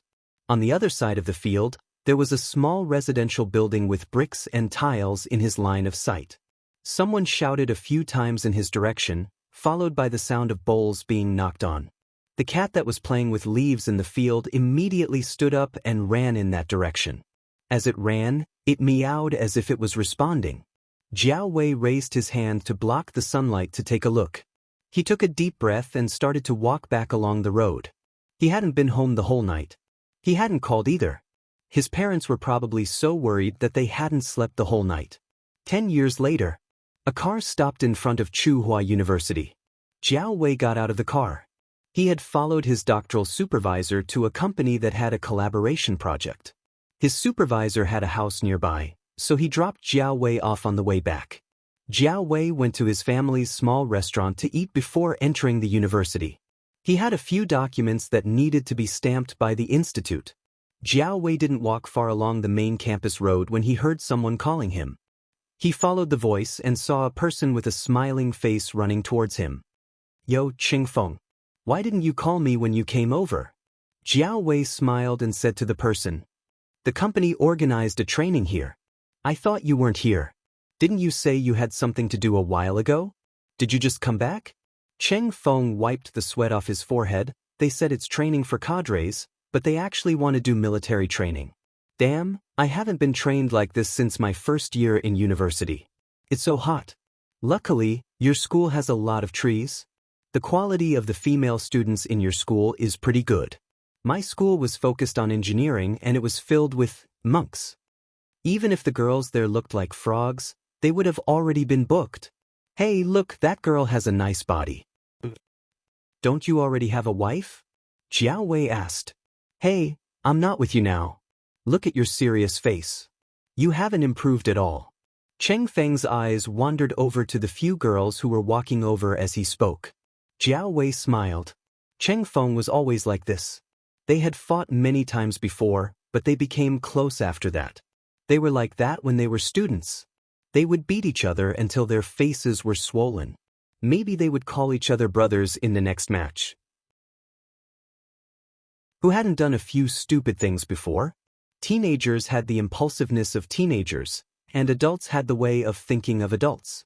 After leaving school for a few years, Cheng Feng was naturally more mature in judging people and situations. What happened in high school? At that time, it was just some unimportant friction, straightforward. As a man, he wouldn't fuss over the trivial matters of the past. After leaving school and entering society, you would realize that the people who called you brothers in one moment could backstab you in the next. The friendship from high school could be maintained until now, so Cheng Feng cherished it very much. Last year, during a high school reunion, Cheng Feng even dragged Jiao Wei to drink. Not only Cheng Feng, but Jiao Wei's homeroom teacher was also there. The homeroom teacher from back then, who was strict and harsh with his words, had changed. He had been a homeroom teacher for more than 10 years, and he had taught each batch of students. He also had his own understanding. During the reunion, he even chatted with Jiao Wei and Cheng Feng about what happened back then. The three of them were quite calm. Cheng Feng even drank a few glasses with the homeroom teacher and called each other brothers. As he clinked glasses with the homeroom teacher, Cheng Feng said, "Homeroom teacher, back then you said that we were social trash. Look, haven't we become social elites now?" The homeroom teacher also smiled. "Back then, I was angry that you didn't fight for it. I'm also gratified that you're like this now. Speaking of which, back then, you all listened to me when I lectured you." At this point, the homeroom teacher looked at Jiao Wei. Jiao Wei coughed and rubbed his nose. He recalled the time when he flipped the table in front of the homeroom teacher. "What's there to be embarrassed about? I'm also responsible." The homeroom teacher clinked glasses with Jiao Wei and drank a mouthful of wine before saying, "You also worked hard. When you were admitted to Tsinghua University, the principal was so happy that he took his precious wine and dragged your father to drink with him a few times." After drinking the wine in his glass, the homeroom teacher smiled as Cheng Feng poured another glass of wine. "I really miss the past. It's not like now. Those students can't be talked to or touched. They're so delicate. Just a few words and they'll drag their parents over to quarrel. Otherwise, they'll take out their phones and scold them, Regardless of whether it was the students with good grades or the ones at the bottom of the class, the balding middle-aged man recognized the students who had changed a lot and recalled each and every one of them. Those were the students he had taught. Other than the homeroom teacher, Hooligan Xiao, who had now become a big boss, had also changed. The farmland area back then had become the new economic center of the town. Not only in the town, but Hooligan Xiao had also made a name for himself in the city. Speaking of Hooligan Xiao, although Cheng Feng was not in the same class as Jiao Wei and Hooligan Xiao in junior high, he still knew Hooligan Xiao and had contacted him later. Some time ago, during my nephew's first birthday party, I met Hooligan Xiao when I went back to my hometown. That kid drove a big Benz and looked like a dog. When he came out, he even had bodyguards behind him. I heard that he's some famous entrepreneur in the city. He often comes into contact with the city leaders. Even the boss of the new building in the city is related to that kid. Oh right, Hooligan Xiao said that he would treat us to a meal at his new hotel this new year, Cheng Feng said. I might have to disappoint you, Jiao Wei said regretfully. What's wrong? Before Jiao Wei could speak, Cheng Feng made a stop gesture. Don't talk to me about this project or that project. I don't understand. Just tell me more clearly. I'm going abroad in December this year. I'm working on a project with my supervisor's former teacher. I won't be back for about 2 years. I should have gone last year, but I had something to do here. 2 years? Postgraduate? Cheng Feng felt that it was a pity. He guessed that Jiao Wei would not be able to make it to his wedding. What about after 2 years? Stay abroad? Or come back? Come back. I plan to stay in school. Hey, that's good. Our company is not far from here. I can come and drink with you often. Cheng Feng smiled. After a pause, he winked at Jiao Wei. I heard that Song Ning is studying for a doctorate here? Yes, but she's in the management school. Don't fool me. Tell me something I don't know, okay? What's our relationship? We're brothers. What's there to be embarrassed about? Jiao Wei smiled and looked at the road in front of him. He did not say anything. The tall sycamore trees on both sides of the road blocked out the scorching sun above. Only a few tiny specks of light sprinkled down. Gusts of wind blew past, dispersing the heat brought by the August heat. 10 years ago, the hooligan who rode a broken motorcycle pointed to a large piece of farmland and talked about his glorious future. 10 years ago, the person beside him fought with him and stood in the corridor with a bloody nose and a swollen face as punishment. The two of them hated each other. 10 years ago, the young man who couldn't find a way forward had a stupid fight. Walking along the sycamore path, Jiao Wei suddenly remembered the first time he came here. That day, a black cat led him through this path. Hey, your school is quite harmonious. Cheng Feng's words pulled Jiao Wei back to reality. Looking in the direction Cheng Feng pointed, Jiao Wei saw a large lawn near the eastern courtyard.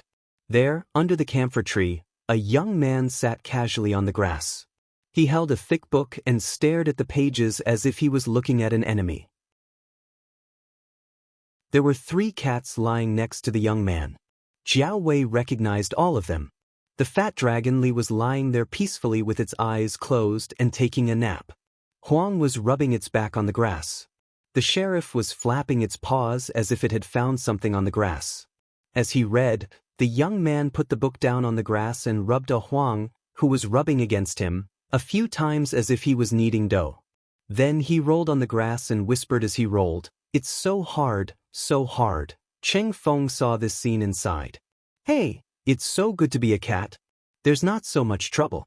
There's no need to memorize books, take exams, train in the hot weather, write notes, and no one will scold you if you don't do well. Is it good to be a cat? Jiao Wei asked. How would I know? I've never been a cat. Cheng Feng laughed. How about being a cat? Who knows? That's all for now. I'm preparing a new book. I'll try to release it in January. Chapter 6. Zheng Tan jumped onto the branch of a sycamore tree, squinted his eyes and looked at the sunlight leaking through the gaps between the leaves. He used his current furry paws to push his ears, found a comfortable position to lie down, and yawned. In the afternoon of September, the sun was just right, suitable for an afternoon nap. Zheng Tan was a cat, but he used to be a real person. He didn't understand what was going on, but he woke up like this. A strange city, a strange house, strange people, a strange and even more despairing new identity, a magnified world, and an era back in 2003. Zheng Tan didn't like cats before, and even hated them. He always felt that cats were on the same level as crazy creatures, but now he himself had become such an animal. Retribution? Zheng Tan admitted that his style wasn't very good. He had bullied the weak, set a few fires that weren't very big, and didn't do his job properly. He had once lived a life of luxury and drunkenness, but at least he hadn't killed anyone. Using his own moral values that he had kicked in the corner for as long as he could remember, there were many people who were worse than him. Why did he have to be the one suffering retribution? Was he at a loss? Was he at a loss? Was he angry? Was he in despair? In the face of an incomparably clear reality, everything seemed to be useless.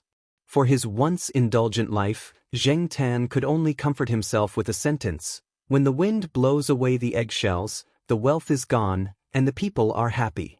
3 months had passed, a quarter of a year had passed, and the wheel of nature had turned 90 degrees.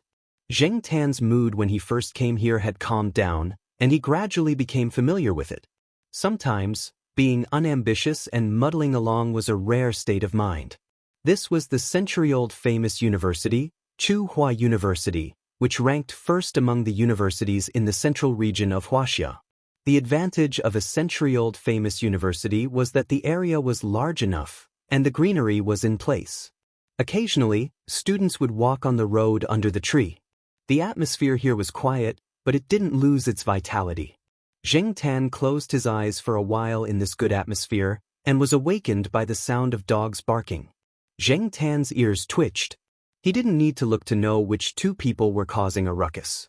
About 100 meters away from Zheng Tan, a brown chihuahua was barking at a camphor tree. On the branch of the camphor tree stood a cat with black and white fur. The cat was wagging its tail and barking at the tree. On the surface, this situation was very common, and pet owners often encountered this situation. However, the difference in the current situation was that both the dog and the cat were barking. The cat's name was Sheriff. It was 8 months old and slightly smaller than Zheng Tan. It got its name because its fur color was very similar to the black cat Sheriff in the cartoon. At the same time, this cat was also one of Zheng Tan's bad friends after he turned into a cat. This cat had 2 characteristics. One was that it was aggressive and didn't care about its life when it fought. The other was that it could bark like a dog. When Zheng Tan first saw Sheriff, it was squatting on a 1-meter-tall landscape stone and barking at the chihuahua. When Sheriff noticed that Zheng Tan was looking at it, it slowly changed from barking to meowing. In fact, Sheriff's dog language wasn't standard at the time, and it was a bit out of place. However, as the days passed, the dog language became more and more authentic.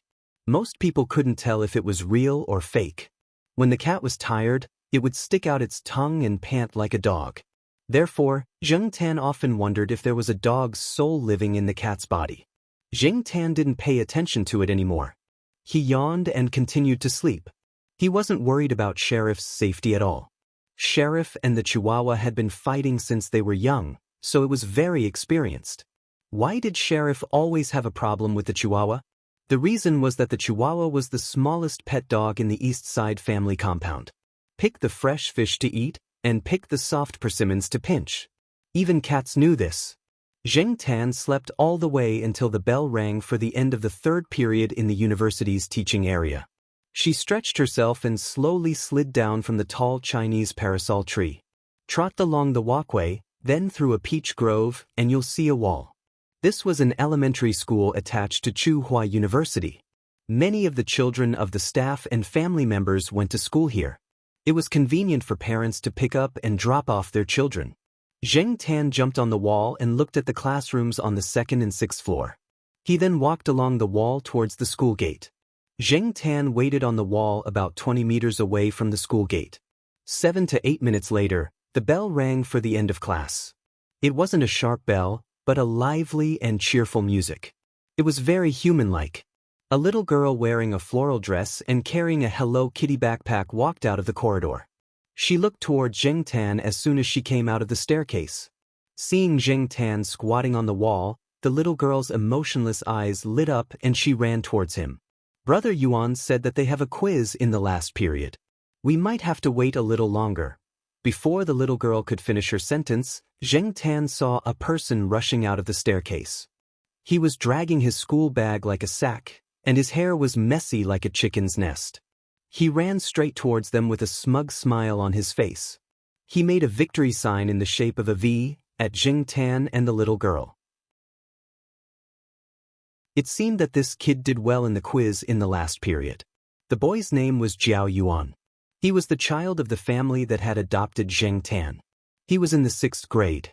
The little girl's name was Gu Yuzi. She was Jiao Yuan's cousin. After her parents divorced, Jiao Ma brought her back from abroad for some reason. She lived with the Jiao family and was now in the 2nd grade of Chu University affiliated primary school. Jiao Yuan took Gu Yuzi's school bag from her. The two of them and the cat left the school gate and walked towards the Eastern District family compound. Look, Jiao Yuan's cat is here to pick them up again, someone said. Most of the people they met on the way were already used to this scene. It had been 3 weeks since school started, and it used to be an interesting topic for people around them after meals.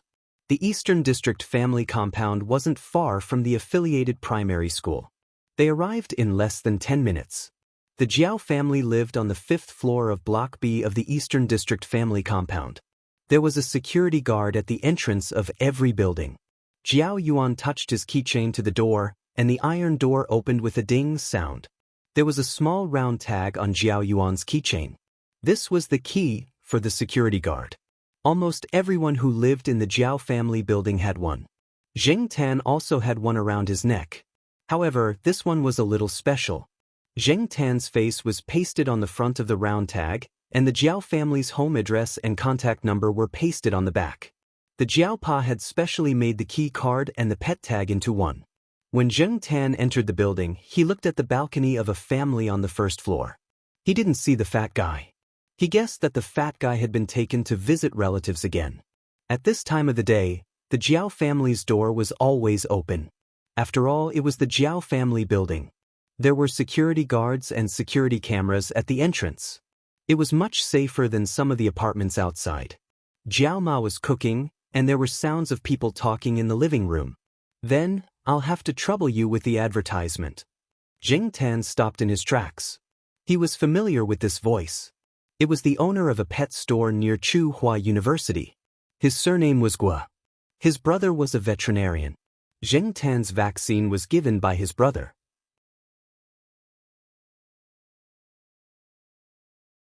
Chapter 7. Xiaoguo's customers were mostly people from Chu Hua University. It was not easy to do business with university teachers and students. Food safety and quality problems were easily exposed here. People who spent all day in the laboratory facing boring experimental data and equipment would sometimes find something fun for themselves. For example, they would take a bus to the snack alley and buy a bowl of hot and dry noodles with chili oil. Then they would bring it back to the laboratory to test whether there was Sudan red in the chili oil, aflatoxin in the sesame sauce, and whether there was E. coli in the chili oil.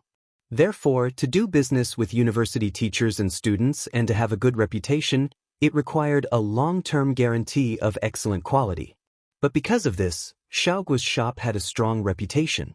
It was popular and had funds. He bought a few shops around and merged them with his brother's pet clinic and his pet supply store to form the Ming Ming Pet Center. This was Zheng Tan's understanding of Xiaoguo. In general, Zheng Tan felt that Xiaoguo was a good person. He was smart, could make money, and was not a bad person. At least, he was kind to animals. After Xiaoguo left, the Jiao family did not mention anything about the canned cat commercial. After dinner, the Jiao Yuan and Gu Yuzi went to their rooms to do homework. The Jiao Ma went to the gymnasium with a few friends to learn how to dance.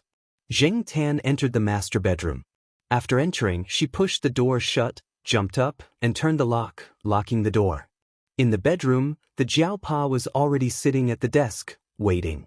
The Jiao Pa was already used to Zheng Tan's series of actions after entering the door. He did not even look up. After Zheng Tan jumped onto the desk, the Jiaopa closed the file in his hand.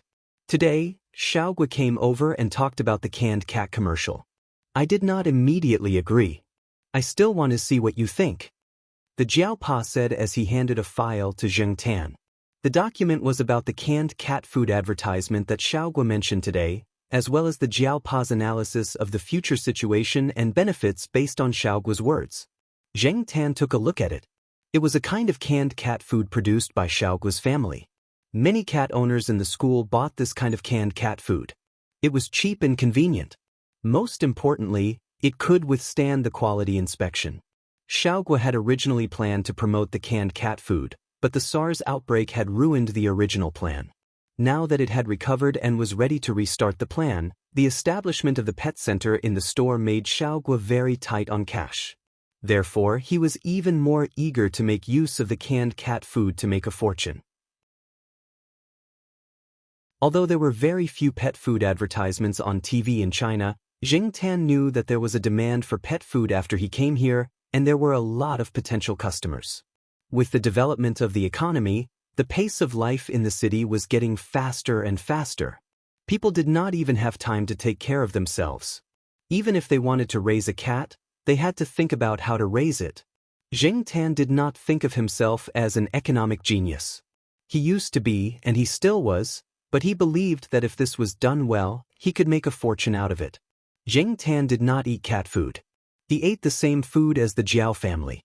Ever since he turned into a cat, Zheng Tan was thankful that he had a strong stomach. Moreover, shooting an advertisement did not necessarily mean that he had to eat cat food. Seriously speaking, shooting a simple advertisement was not a big deal for Zheng Tan. After all, it was only a pet food advertisement. According to the document, the distribution channel was only through the internet. If the effect on the internet was obvious, there would definitely be follow-up advertisements. This first advertisement was definitely simpler. It was to test the waters. The reason why Xiaogui came to Zheng Tan was clear in Zheng Tan's heart. Money was tight, and he had to save as much as he could. The foreigners used tons of food to shoot the cat and dog wars. Although Xiaogui's advertisement was much bigger than that, it would definitely use up some food. Of course, this was the case for other cats. Zheng Tan was completely different. Zheng Tan looked at the document and was thinking about the pros and cons. The Jiaopa said, "You don't have to make a decision immediately." I told Xiaogui, "Just reply within 3 days." Hearing that he had 3 days to think about it, Zheng Tan was not in a hurry. With his current identity, he did need to think more about it. As soon as he put down the document, Zheng Tan heard someone knocking on the door. It was not the door, but the door outside. The Jiaopa got up to open the door. Zheng Tan did not immediately go over. He pricked up his ears to listen to the sounds in the living room. It sounded like the otaku who lived across the street. He was a family member of the teaching staff. His parents were both school teachers. The guy lived at home almost all day. He usually liked to wear t-shirts with designs like StarCraft, Spider-Man, Star Wars, and SpongeBob SquarePants. He washed his clothes once a week, even in the summer. Zhang Zian wondered if the guy's clothes would grow mushrooms if they were piled up for a week in the summer. Hearing the voice, the guy seemed a little embarrassed. Zheng Tan jumped off the desk and walked to the door to take a look. The guy was holding a box of food in one hand and scratching his head with the other. "Brother Jiao, I want to borrow your cat. The rats at my place are almost turning into demons. I can't even catch a single one of them with the rat trap I bought. I've been so worried these past few days. When is it convenient for you? Can you, borrow the cat?" Zheng Tan looked down on him. He remembered that one day last month, this guy had boasted to the Jiao Yuan that there were no rats in his house. The next day, Zheng Tan heard the guy wailing that the internet cable had been gnawed off. He had bought rat traps and rat traps. Except for rat poison, he had tried almost everything. Zheng Tan pondered, could it be that the rats in the university generally had a high IQ? However, Zheng Tan remembered that after he became a cat, he hadn't caught any rats. The Jiao family never had any rats. Zheng Tan wasn't sure if it was because of him, but he didn't know where to start. It wasn't that he was scared. Zheng Tan had caught rats in middle school to scare the girls in his class. However, Cats were different from humans.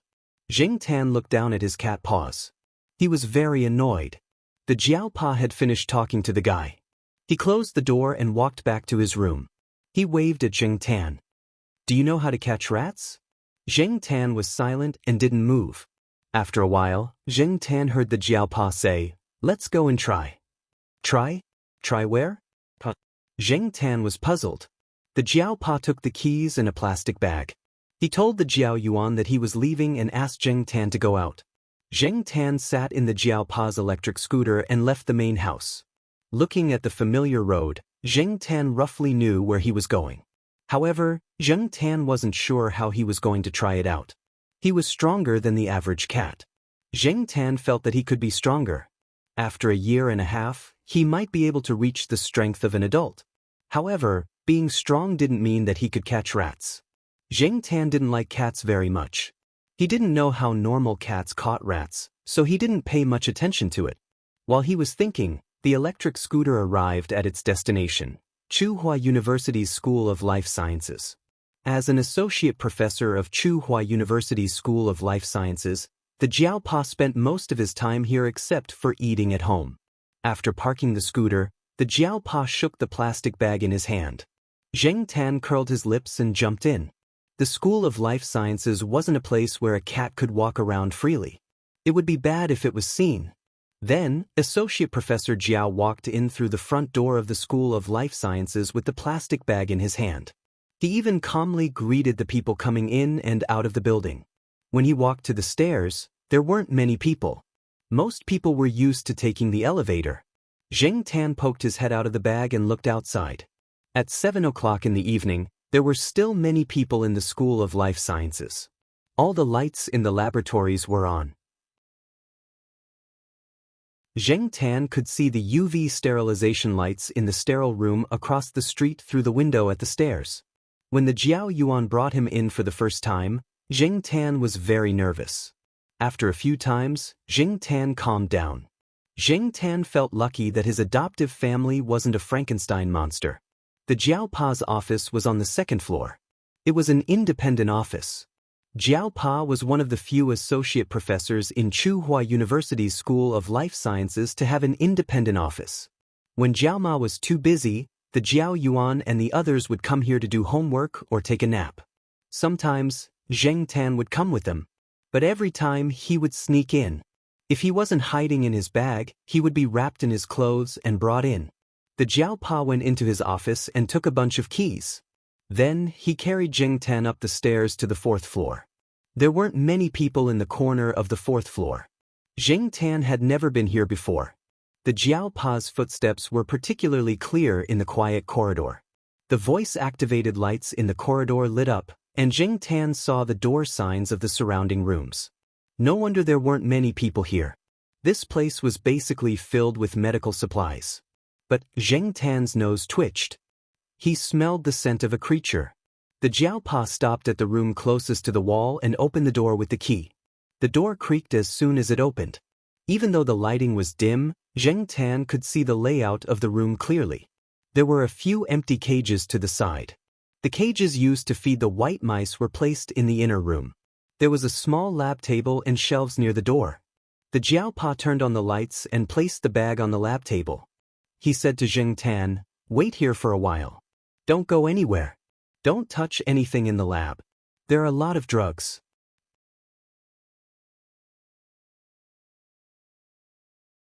Chapter 8. To put it nicely, lab rats were generally mild-mannered. To put it bluntly, they were a group of idiots. Perhaps it was due to inbreeding. Recently, Zheng Tan had been hearing Jiaopa talk about this in his genetics PowerPoint presentation. Therefore, when he saw the cage of lab rats, Zheng Tan sighed in his heart. It was just as the Jiaopa had said. He did not see any fear in the eyes of the lab rats. They might have even thought that the breeder had come and was busy begging for food. The Jiaopa grabbed a lab rat from the cage and placed it on the table. He said to Zheng Tan, "Watch over it. Don't let it run around." Zheng Tan looked at the lab rat that did not seem to know that it was about to face its doom. He raised a paw and pressed down on the lab rat's tail. The lab rat did not struggle too much when its tail was pressed down. It just looked like it was about to crawl forward. Look, this was the difference between wild and domesticated rats. If the lab rats outside had their tails pressed down, they would either struggle desperately to break free or bite back. The Jiaopa put the remaining 4 lab rats into an empty cardboard box so that they could not see what was happening outside. I don't know how you cats catch rats, or how you kill them. I'm just telling you the methods that we use. As he spoke, the Jiaopa took the lab rat from Zheng Tan's paw. Let me tell you, in the domestic laboratories, they basically use the method of breaking the neck. This is also the method of killing a white mouse with the least pain. If the method is neat, it won't feel any pain at all. It's also in line with the animal welfare that foreigners talk about. Zheng Tan squatted by the side and watched quietly. He knew that the Jiaopa had entered teaching mode again. Sometimes, after the Jiaopa prepared his PowerPoint presentation at home, he would give it a try, and the listener would be Zheng Tan. Therefore, when Zheng Tan heard the Jiaopa say, "Let me tell you," he knew that the Jiaopa had entered teaching mode again. Execution by breaking the neck, to put it bluntly, is to dislocate the cervical vertebrae and sever the spinal cord from the brainstem. One hand used a tool or directly clamped the mouse's neck, the other hand grabbed its tail, and both hands pulled forcefully. That was all. This is one of the methods. We often use the other method as well. You can give it a try. As the Jiaopa spoke, he used his left hand to grab the white mouse's tail. His right thumb and index finger moved to the white mouse's neck and pressed down. Then there was no then. Zheng Tan looked at the motionless white mouse on the table, then looked at the Jiaopa, who had an "I have faith in you" expression on his face, and pulled his ears. See, the operation is actually very simple. It doesn't matter if you've never caught a mouse before. You just have to practice for a while. I've seen how fast you beat up Huang. Catching a mouse shouldn't be a problem. The Huang that the Jiaopa mentioned was a yellow tiger-striped cat. It was also one of Zheng Tan's bad friends after he turned into a cat.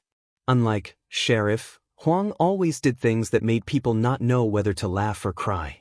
Many times, when Zheng Tan saw it, he wanted to beat it up. However, recently, Huang did not appear much, and for some reason, he did not know. The Jiaopa caught another white mouse and let Zheng Tan try it himself. Zheng Tan killed the first white mouse and pressed it 3 times before the poor white mouse completely died. When he killed the second white mouse, Zheng Tan used too much strength, but at least this white mouse did not feel any pain and died.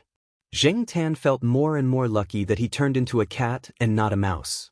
Every step down the pyramid of the food chain meant that he had to face another layer of hell. Cervical dislocation is very easy. Mice's cervical vertebrae are very fragile. You're just not skilled enough, the Jiaopa advised. Don't hesitate. It's best if you can succeed on the first try. Otherwise, the mouse will be in a lot of pain. However, pay attention to breaking the spinal cord and brain, not pulling the head off directly. You have to control the amount of strength used. You have to break the cervical vertebrae and not pull the head off directly. You have to break the neck. Some of my former students used too much strength and directly caused the pressure in the mouse's eyeballs to be too high. Zheng Tan was speechless. This is so King scary. Zheng Tan looked at the Jiaopa's calm face when he said these words. Suddenly, he felt that the Jiaopa's eyes seemed to be shining with a cold light. Zheng Tan remembered a conversation he had with a group of fair-weather friends when they went to a nightclub. At that time, someone said, "In fact, the most powerful killers are not those who look fierce on the outside, not those who carry big knives with tattoos and wear nose rings, and not those who play with knives and guns all day long to show that they are very powerful. It's those who look normal on the outside but can easily take a life in the next moment without batting an eyelid." Therefore, from a certain point of view, some experienced experimenters were somewhat similar to killers. Experimenters who entered the experimental state were King scary. Zheng Tan thought about it again. Perhaps Associate Professor Jiao was the only person in the world who taught his cat how to break the neck of a mouse. After killing the 3rd and 4th mouse, Zheng Tan obviously felt a lot better.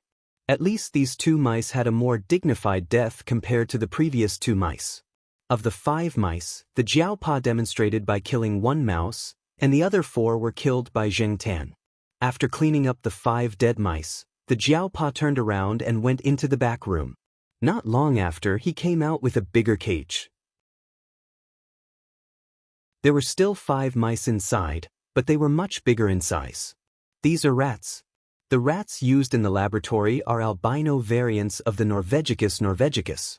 Use the same method as before, but use more strength. It's still a little bit. Find the key points, control the strength, and succeed in one hit. Do you need me to demonstrate? Zheng Tan shook his head. Good boy. Zheng Tan was speechless. Just as the Jiaopa said, the rats were a little bit more difficult. However, after testing the 5 rats, Zheng Tan was already familiar with it. Do you still want to practice? The Jiaopa asked. Zheng Tan shook his head. Very good. Let's stop here for killing mice. Let me tell you, Zheng Tan pulled his ear. Here we go again. Although they had killed all the mice, the Jiaopa was obviously still in teaching mode. In our laboratory, other than the commonly used cervical dislocation method to kill rats, there are other methods such as decapitation, bloodletting, beating, anesthesia, and gas. For example, we use the marrow destruction method for frogs. A needle is enough. I'll be teaching an animal anatomy class next week, and I'll be dissecting bullfrogs. I'll bring one back for you to demonstrate. Oh, and you have to pay special attention. Most of the cats and dogs in the laboratory are killed by air embolization. After a pause, the Jiaopa looked at Zheng Tan and said, Do you understand this? Zheng Tan shook his head. His muscles were a little stiff, and the fur on his back and tail was still standing. He felt that the temperature around him was very low. In layman's terms, this method is to inject air into the veins. Zheng Tan shivered. Even if he didn't know much about this, he knew what would happen if air was injected into the veins. The air enters the bloodstream and circulates to the lungs, blocking the pulmonary arteries and causing severe shock or death. For example, when you swim from deep water to a diving place, the change in pressure will cause the air in the lungs to expand. If you don't get rid of the excess air or don't get rid of it in time, it will be quite dangerous. Some passengers on the Titanic who fell into the water died this way. The Jiaopa suddenly realized that it was useless to talk about the Titanic to a cat, so he went back to the topic and made a conclusion. So, you have to be careful in the future. Stay away from dangerous objects and pay attention to self-preservation. After practicing the technique of killing mice, Zheng Tan had achieved his goal tonight. He also had a plan in mind. Although he was helpless when it came to catching mice, since he was a cat now, only a cat that could catch mice would be recognized. Even Huang, that idiot, could catch mice. Zheng Tan believed that he could do it too. When he returned to the villa, Zheng Tan saw a car parked in the open space. It was a familiar face with a military license plate. That meant that the fat guy had also come back from visiting relatives. While the Jiaopa went to park the car, Zheng Tan jumped to the balcony on the first floor and looked inside.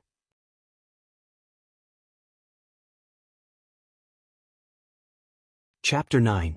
3 months ago, when Zheng Tan saw Depang for the first time, it was still small and thin. Now, it was developing in the direction of its name. Therefore, Zheng Tan admired the old lady who named Depang very much. She was really amazing. Depang, who was squatting on the instant noodles, seemed to have felt something strange on the balcony. It turned sideways and looked out of the window. As a result, because its movement was a little too big, the instant noodles under its butt made a crisp ka sound.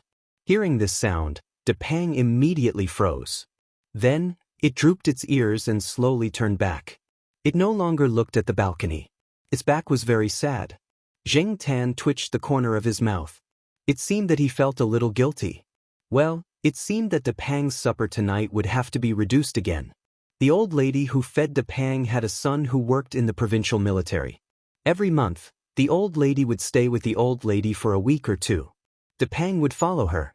Sometimes, the old lady's son would come over to stay for a few days. Every time, Depang would suffer. Zheng Tan remembered that during the military training in his freshman year, if he made a mistake, he would be punished by the instructor to stand in a military posture. But now, for a spineless cat, standing in a military posture was impossible. Therefore, Depang was often punished to squat on instant noodles. After squatting, its rations would be deducted based on the degree of fragmentation of the instant noodles.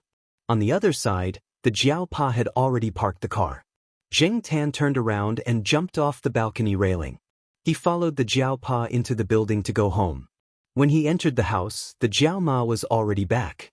However, the way she looked at Zheng Tan was a little strange. Zheng Tan felt goosebumps all over his body. After entering the room, Zheng Tan hid behind the door and pricked up his ears to listen. "What's wrong?" the Jiao Pa asked. "Sai, Huang has passed away." Jiao Ma sighed. Zheng Tan was stunned. Huang, that idiot, was still alive and kicking a few days ago, looking like he had nowhere to vent his energy. How could he? After listening to the conversation between Jiao Pa and Jiao Ma, Zheng Tan finally understood. So it was castration, and not death. Did that mean that Huang had become a eunuch?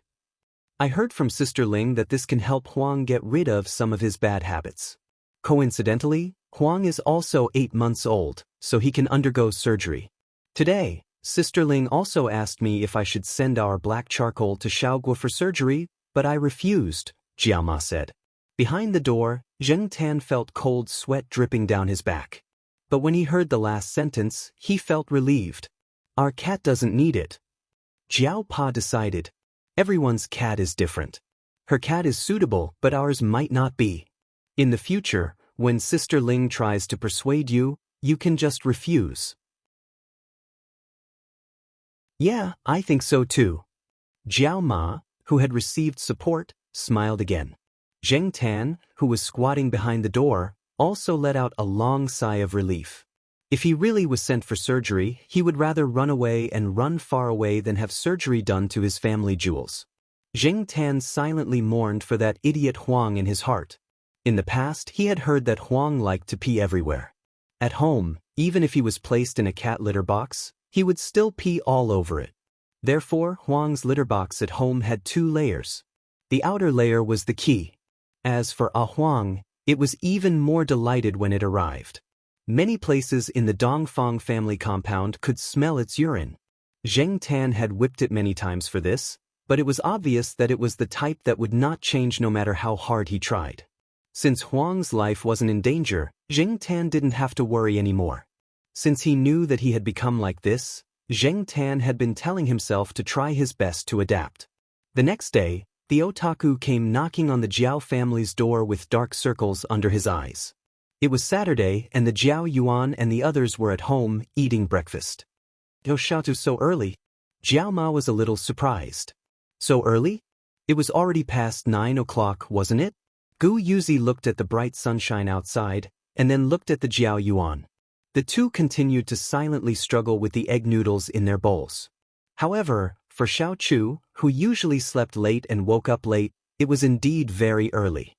Jiao Ma knew this, and that was why she was surprised that comrade Xiao Chu woke up before noon, which was rare. Xiao Chu forced a smile, looked around the living room and asked, "Brother Jiao isn't here?" "He has an experimental class today, so he left early in the morning. Do you need to talk to him about something? If it's urgent, I can call him," Jiao Ma said. It's nothing urgent." Xiao Chu's eyes fell on a low stool next to the dining table and saw the black cat eating noodles. He said to Jiao Ma, "Sister Gu, can I borrow your cat?" Jiao Yuan and Gu Yuzi, who were busy with their breakfast, put down their chopsticks at the same time and looked at comrade Little Chu, who was standing at the door awkwardly. Last month, at a certain time and place, someone had propped himself up with one hand on the wall and the other on his waist and proudly said, "There's not a single mouse in my house." Seeing the two children's eyes, Xiao Chu felt even more awkward. He coughed and said to Jiao Ma, "I mentioned this to Brother Jiao yesterday." Jiao Ma didn't think there was anything wrong with it. It was a good thing that someone wanted to borrow her cat, and it showed that her cat was capable. This made Jiao Ma feel an inexplicable sense of pride. Jiao Ma waved her hand. "It's not a big deal. You can borrow it whenever you want." Zheng Tan, Jiao Yuan, and Gu Yuzi were speechless. When Jiao Pa wasn't around, Jiao Ma was always so dictatorial. "Thank you so much, Sister Gu. I'll bring charcoal over after dinner today." "Sigh, big Sister Gu, you don't know, but that rat in my house is almost causing me to have a nervous breakdown."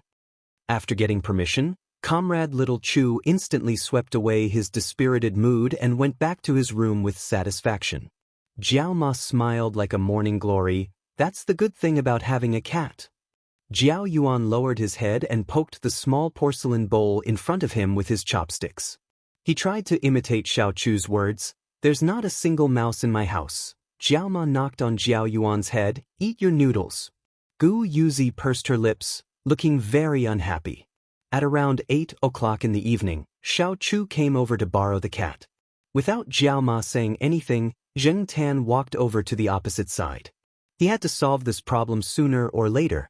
Otherwise, those white mice would have been in vain. Jiao Yuan was still cheering at the door. "Black charcoal, come on. Show them what you've got." Jiao Ma turned around and said with a straight face, "Go back and do your homework. If you make a mistake, I'll cut your pocket money in half." On the other side, Zheng Tan followed Xiao Chu into the house.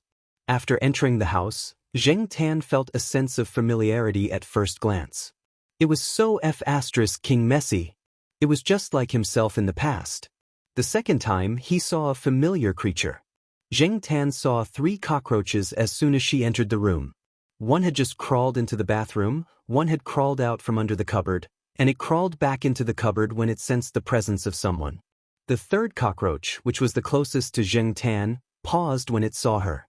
It shook its long antennae and quickly crawled into a pile of magazines.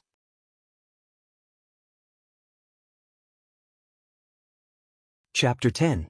Xiao Chu, of course, saw the cockroaches at the door. The moment he saw the cockroaches, he was actually imagining a magnificent scene of a black cat pouncing on the cockroaches.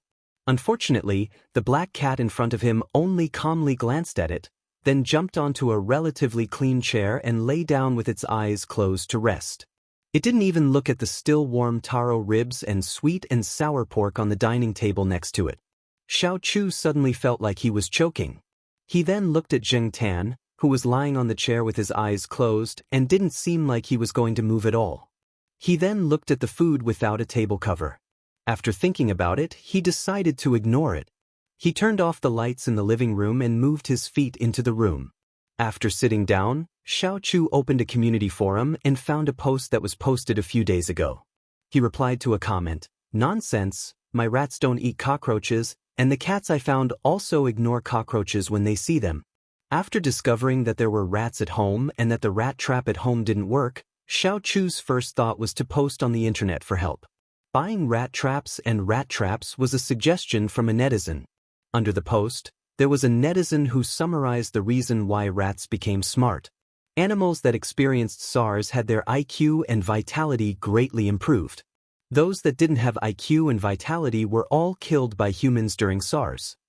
Therefore, after the rat traps and rat traps didn't work, under the premise of not buying rat poison, the most popular thing was to find a cat. Then there was Xiao Chu's action of going to the Jiao family to borrow a cat. Among the netizens who supported borrowing a cat, one of the netizens who showed off his pet cat left a comment saying, "Cats and rats are also the natural enemies of cockroaches. They also prey on cockroaches." Xiao Chu was now arguing with this person. "Why don't you wait and see? If it doesn't even care about cockroaches, that cat definitely won't catch rats. Even if it wants to catch one, it might not be able to," the netizen said in the end. "Let's wait and see." Comrade Xiao Chu typed loudly on the keyboard. The strength of his fingers was as if he wanted to poke the other party directly. While Xiao Chu was arguing with someone on the forum, Zheng Tan opened his eyes, bent his palm, and silently looked at the sharp claws that peeked out from between his fingers. As for the first test of catching rats, he was not nervous at all. On the contrary, Zheng Tan was a little excited, but he did not know why. It was the same last night. He had killed several white mice in a row, but he didn't feel disgusted at all. Instead, an inexplicable sense of bloodthirsty excitement rose from the bottom of his heart, which was something he didn't usually feel. Perhaps it was because he didn't pay much attention to it, but what happened last night was like a fuse that ignited the bloodthirsty factor in his heart. However, this was probably due to the nature of the animal's body. Cats were the kind of animals that would hunt even if they were full. Hunting was almost in their nature. Even the most gentle-looking house cat had this nature. Just like a documentary that Zhao Yuan and the others watched a few days ago, every cat that is lazily lying by the stove after a full meal hides a tiger that is ready to pounce. Exhaling a long breath, Zheng Tan released his palms, closed his eyes, and quietly laid there. However, his ears were propped up, and from time to time, they would twitch because of some movement. However, because these sounds were not caused by the rats, Zheng Tan did not move. Time slowly passed, and the night was getting darker. Zheng Tan did not find any movement from the rats, but there was the smell of rats around, which proved that the rats had come out not long ago. Zheng Tan was not in a hurry. He quietly waited in the dark, messy living room. With the light from the bedroom, Zheng Tan was able to see the entire living room clearly. Most of the people in the East Side family compound were asleep, and the surroundings were no longer noisy. The Jiao family must have gone to bed at this time as well. In the living room, other than Xiao Chu's typing and cursing, there was no other movement. Zheng Tan's ears twitched, and he suddenly opened his eyes. In the dark, his dilated pupils were even larger due to the influence of his emotions. Zheng Tan silently jumped down from the chair. He crouched down, but his movement speed was not slow. Under the cover of the darkness, he stopped next to the pile of magazines. Zheng Tan's stealth skills were learned from the sheriff. In the bedroom, Xiao Chu, who had just finished a game, took off his headphones to stretch his sore neck. He turned his head and saw Zheng Tan quietly getting down from the chair. "There's a chance." Xiao Chu hurriedly got up from the computer chair and took out his digital camera from the drawer. He paused for a moment before putting it down. He rummaged through the cabinet for a DV. After turning it on, he tiptoed out of the room. Unexpectedly, Xiao Chu's phone suddenly rang, scaring him. He quickly freed one hand to answer the call and spoke in a low voice. Zheng Tan waited in the dark. The mouse came out from the study and did not go to the kitchen. It was obvious that it was familiar with the environment and the living habits of the owner of the house. Xiao Chu basically did not cook for himself. He usually ordered takeout or ate in the cafeteria. The food was either in the bedroom or in the living room. Now, the mouse was walking along the corner of the room. It walked for a while and then stopped to look out for danger. This mouse was about the same size as the lab rat Zheng Tan killed last night. However, in comparison, this mouse was hundreds of times more vigilant than the lab rat. When it was about to reach the bedroom door, the mouse's attention was more focused on the person in the bedroom who was talking on the phone. Just as the mouse was about to reach the door, Zheng Tan moved. The short distance was extremely fast. Like an arrow, it headed straight for the prey. When Zheng Tan rushed over, the mouse suddenly realized that there was a hunter lurking in the dark. It was a long way from here to the study to find a place to hide. If it turned around and ran, it would definitely be caught in a few steps. Therefore, the mouse's strategy was to directly rush into the bedroom. Xiao Chu's bedroom was slightly better than the living room, but it was still messy. However, for the mouse and cockroach, there were many places to hide. As long as it entered the bedroom, Zheng Tan would not be able to do anything to it for the time being. However, it did not have the chance. A black hairy hand with sharp claws stepped on its tail. Before it could do anything, another hairy hand pressed down on its neck. The sound was so soft that people could not hear it at all. However, the rat instantly fell to the ground without even twitching. During the whole process, the mouse did not even have the time to squeak. Xiao Chu, who had just walked to the door, felt a black shadow flash under his feet. He looked down and saw a black cat. Under the black cat's claws was a motionless mouse. F***CK. Xiao Chu almost threw out the phone and DV in his hands. He looked at the cat, then looked at the mouse, and then looked at the DV in his hands that did not work at all. F***CK. Xiao Chu cursed again. That's it? Shouldn't it first chase around the house, then play with it in the palm of its hand when it caught up, and finally eat it when it was about to die? F***CK. I didn't even say a few words on the phone, and it's over here? What was he trying to do with such a clean claw technique? This is absolutely crazy cool and domineering, isn't it? If anyone said that a cat that can't catch a cockroach can't catch a mouse, Who would he get angry with? Hey, Cricket, what's going on over there?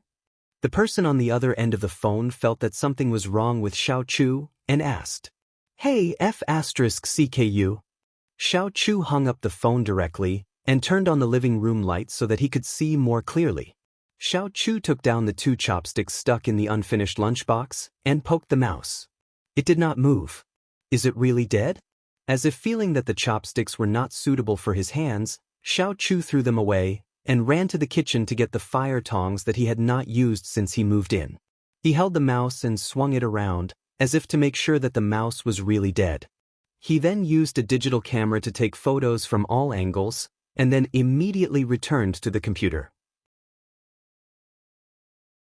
He stopped playing games and hurriedly posted the photos on the forum, vividly describing the scene just now. As a result, many people who replied to the post said that they did not believe it. A senior cat owner posted a few photos.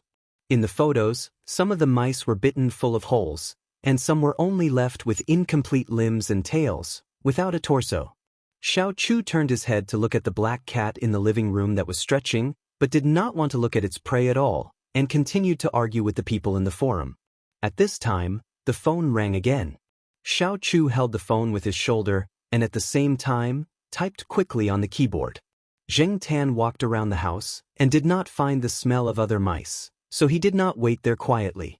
Just as he was about to go back to the chair and take a nap, Zheng Tan moved his ears, and he seemed to hear someone singing downstairs. Walking out of the room, Zheng Tan went to the balcony, filtered out the sound of Xiao Chu's phone call and typing, and listened carefully. This time, he heard it clearly.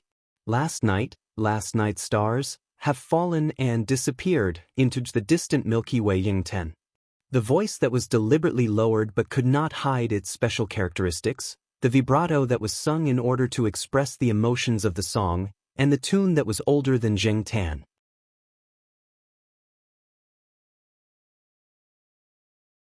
Chapter 11. Xiao Chu lived in a special apartment downstairs.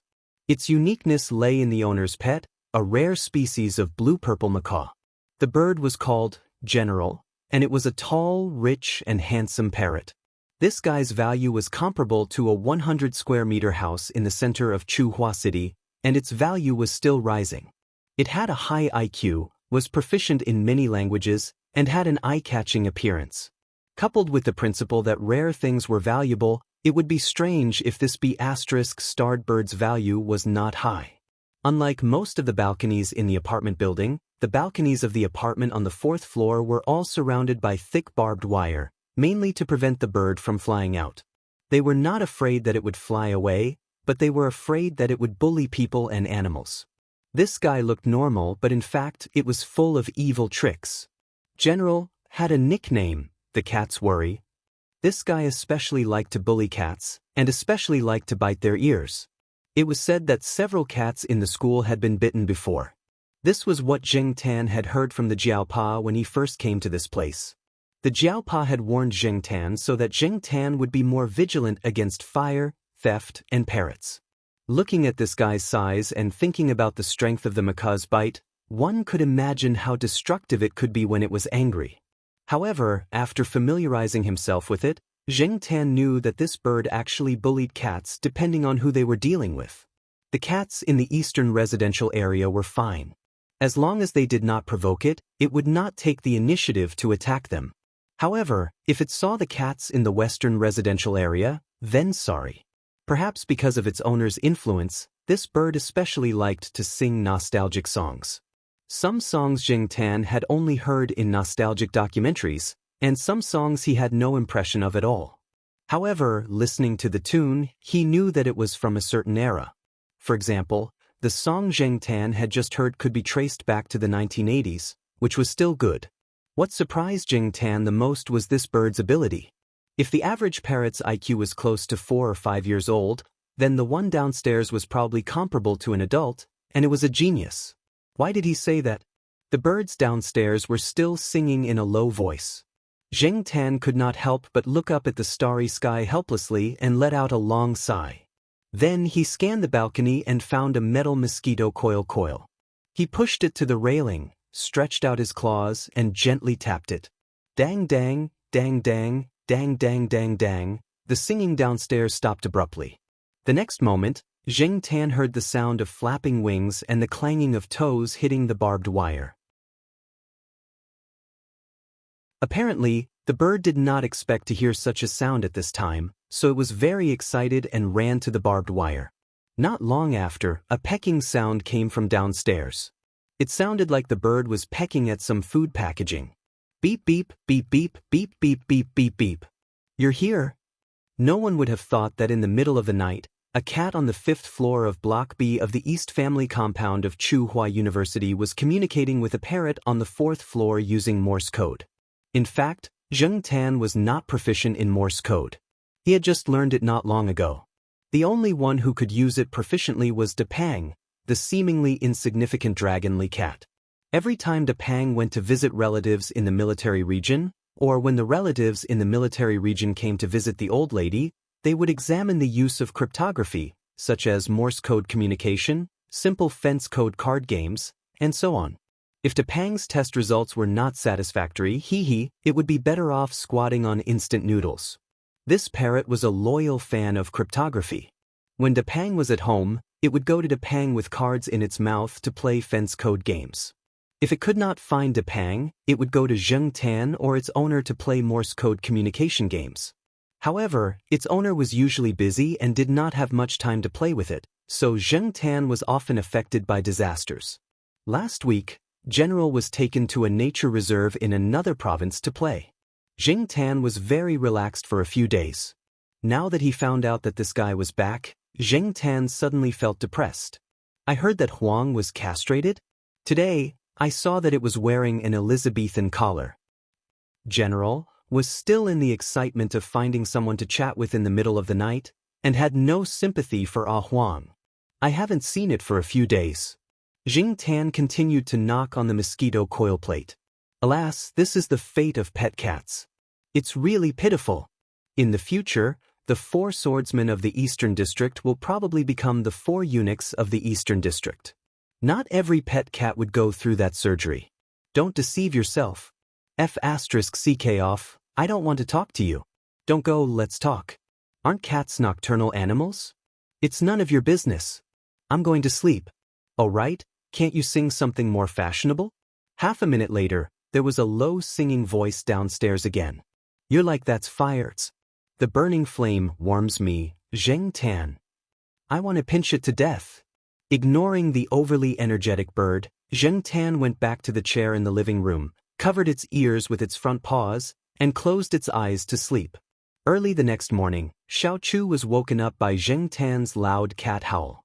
It struggled to get up, put on its SpongeBob SquarePants pajamas, and opened the door to let Zheng Tan out. In fact, Zheng Tan could open the door himself, but this was not his home, so he needed to be more careful. Besides, Zheng Tan wanted to give Xiao Chu some trouble and not let him sleep well. Xiao Chu yawned and forced herself to open the door. However, when she opened the door, she found that the Jiao family's door was open. Hearing the noise, the Jiao family, who were having breakfast, gathered around the door. Xiao Chu rubbed his eyes and smiled. Morning. Zheng Tan went straight to the dining table, and the Jiao Ma went into the kitchen to get breakfast for Zheng Tan. Outside the door, Xiao Chu took out the rat from last night with a pair of tongs. The Jiao Pa looked and commented, You used a little too much strength, but it's okay. Zheng Tan pulled his ear, pretended not to hear, and continued to eat breakfast. The Jiao Ma also gave Xiao Chu a bowl of vegetable porridge and asked him to eat with her. Anyway, with Xiao Chu's habits, it was impossible for him to buy breakfast or make breakfast himself at this time. At the dining table, Xiao Chu ate his porridge and talked about how he caught the rat last night. The Jiao family was excited, especially the Jiao Ma, who talked about it whenever she went out. At noon, Huang was brought over by its owner. It was no longer wearing the Elizabeth collar. After not seeing it for a few days, Huang seemed to have lost a lot of weight and looked listless. Ever since Zheng Tan met it, he had never seen it like this. The Jiao Ma was chatting with Huang's owner. Sister Ling, is Huang still recovering from the surgery? The Jiao Ma was a little worried. I don't think so. Other people's cats also had the same surgery, and they were full of energy the next day. However, after the surgery, it did change a lot. It doesn't pee everywhere like it used to. Zheng Tan walked into the Jiao Yuan's room and pulled out a large glass marble.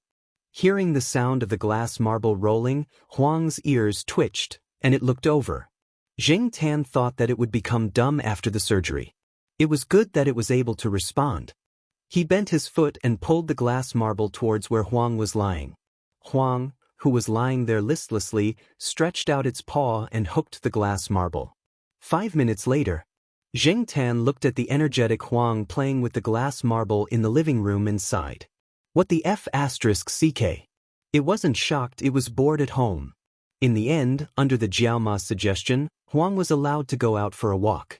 After leaving the house, Huang returned to its previous energetic state. As soon as it walked out of the building, it ran and howled excitedly. Meow, meow, meow. On the 5th floor, the 2 women standing on the balcony were very confused. Didn't they say that cats that had undergone surgery wouldn't howl like that anymore? Based on his understanding of Huang, Zheng Tan knew that this guy was just venting his frustration after being forced to stay at home with Elizabeth for a few days. At the same time, he was calling out to his other friends. That was all. When they walked to the corner, they met Grandma Zhai, who was on the same floor as Zheng Tan and the other cats. Zheng Tan and the other cats all knew her. Huang! Grandma Zhai called out. Hearing his name, Huang, who was howling with his tail up, suddenly stopped. He squinted his eyes and looked over. He replied delicately, meow. Zheng Tan was speechless. This feeling was like seeing an auntie suddenly become a pretty girl from a humble family. There was a huge difference. They continued to trot along the familiar forest and came to the small forest next to the family area. Depang and Sheriff, who had been summoned by Huang's howl, were already there. Depang still looked sleepy with half-closed eyelids. As for Sheriff, he was chewing something in his mouth. It was probably some kind of insect. The 4 cats walked a little deeper into the forest. Zheng Tan moved his ears. There seemed to be other people in the forest. He looked up and saw a touch of blue on a tree in front of him. It was General. The yellow crescent-shaped mouth of that guy always made Zheng Tan feel that it was smiling slyly. Huang looked up and saw General. He opened his mouth. Meow. General, in the tree, heard the sound and looked at the 4 cats under the tree with his yellow eyes. He then raised his paw without an anklet to his mouth. Shoo! Zheng Tan was speechless.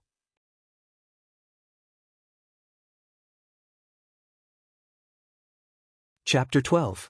Zheng Tan climbed up the tree and looked in the direction of the sound. Not long after, Zheng Tan got a general idea of what was going on. It was similar to the 8 o'clock show that Jiaoma had watched some time ago. The only difference was that the woman didn't cry or make a scene. After watching for a while, Zheng Tan got impatient. He went down the tree for a walk and let the bored parrot stay in the tree to watch the real 8 o'clock show.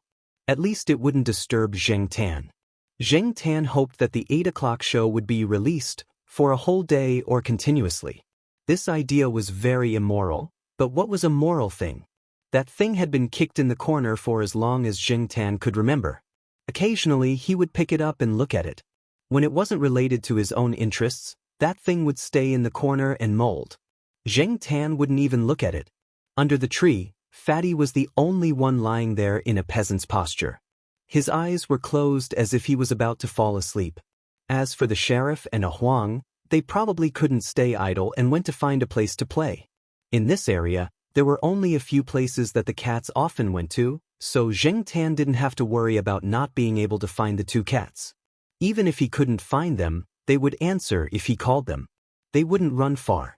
He flicked his tail and tapped Depang, indicating that it should follow him. This guy looked like he didn't get enough sleep all day. At first, Zheng Tan thought that it was because he overused his brain, but later he found that Depang still looked the same even if he didn't use his brain. However, who would have thought that such a sleepy-looking fat cat could use Morse code so skillfully? You can't judge a book by its cover, and the same goes for cats. Not far from the family compound, there was a small supermarket called Dongyuan Supermarket. Recently, Dongyuan Supermarket had been renovated. There was some sand piled up at the back door. Today, the workers were off, so there weren't many people at the back door of the supermarket. When Zheng Tan arrived at the back door of Dongyuan supermarket, he saw Huang squatting on the pile of sand. Its eyes were solemn, and it was seriously going to the toilet. After it was done, it used its claws to dig up the sand and buried it. Then, it shook its fur and left as if nothing had happened. Huang did not pee everywhere after the surgery, but its nature was still there. It always liked to poop in some unexpected places. Zheng Tan imagined what kind of expression the workers would have if they came over tomorrow and found a pile of cat poop. Or maybe the workers didn't notice it and just brushed the pile of cat poop onto the wall. If Zheng Tan was the boss of this supermarket, he would definitely beat Huang to death. There was a big lawn in front of the Dongyuan supermarket. However, Zheng Tan and the others usually didn't go there because there were always a lot of people on the lawn. There were both adults and children there. They would only be looking for trouble if they went there. Children who didn't know any better were the natural enemies of all kinds of pets. You couldn't scratch your tail when it was caught. Children who made mistakes would be beaten by cats.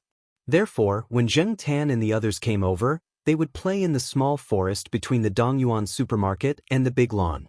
Huang was scratching trees. After scratching one tree, it would go to the next one.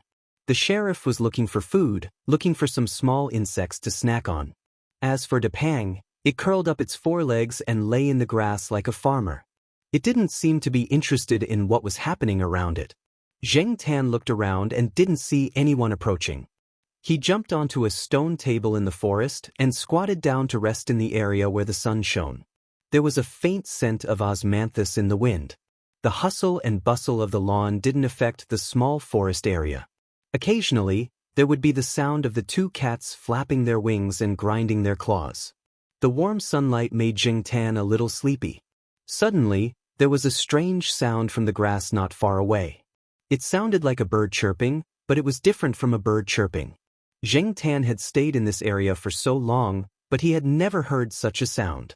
Zheng Tan opened his eyes.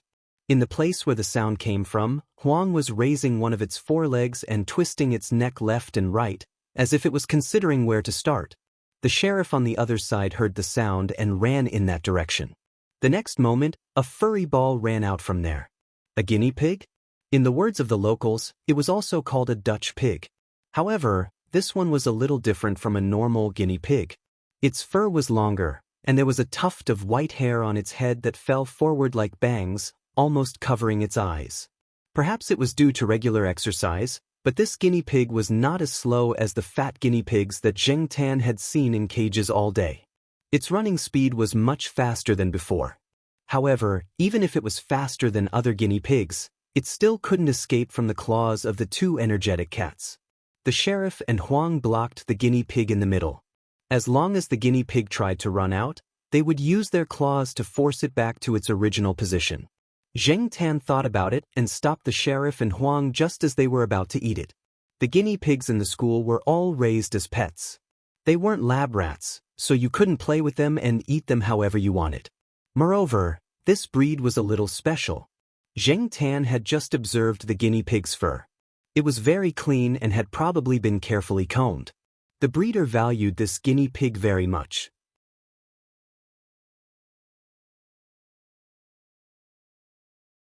The other party's gaze was still locked on them, as if any movement would trigger the danger line. The other party's hand that hadn't been directly exposed made Zheng Tan feel extremely dangerous. The two sides stared at each other for about 2 minutes. The person laughed, and the surrounding atmosphere seemed to relax a lot. The person shook his arms and waved his hands. He said, "Kittens, don't be so nervous. I'm just here to look for my pet." As he spoke, the person pointed at the Dutch pig hiding behind Zheng Tan. However, the Dutch pig obviously wasn't going to give the person any face. It moved closer to Zheng Tan, as if it was avoiding the person. Zheng Tan let out a sigh of relief, but he didn't dare to be careless. He felt that the stranger had something in his hand. Perhaps it was a blade or something else, but he hid it with a flip of his hand. Who was this person? Zheng Tan was puzzled. "Chestnut, come here quickly. If you don't go back, your master will be worried." The person shouted at the furry Dutch pig hiding behind Zheng Tan. The Dutch pig didn't respond. It didn't even show its face. It didn't respond. Chestnut. The person bent down and called the furry Dutch pig a few more times. Zheng Tan cursed in his heart. He moved his body to the side, revealing the furry Dutch pig hiding behind him. He didn't want to put himself and the others in danger because of this furry Dutch pig. Seeing that the furry Dutch pig still didn't move, Zheng Tan used his tail to push it a few more times. "Why don't you just leave?" In the end, the furry Dutch pig pushed out by Zheng Tan seemed to be very unwilling. It slowly moved in the direction of the person. After getting the pet back, the person didn't stay any longer. He turned and left towards the lawn. When the person's figure couldn't be seen, Zheng Tan let out a sigh of relief. He thought to himself that it would be better if he didn't come here often.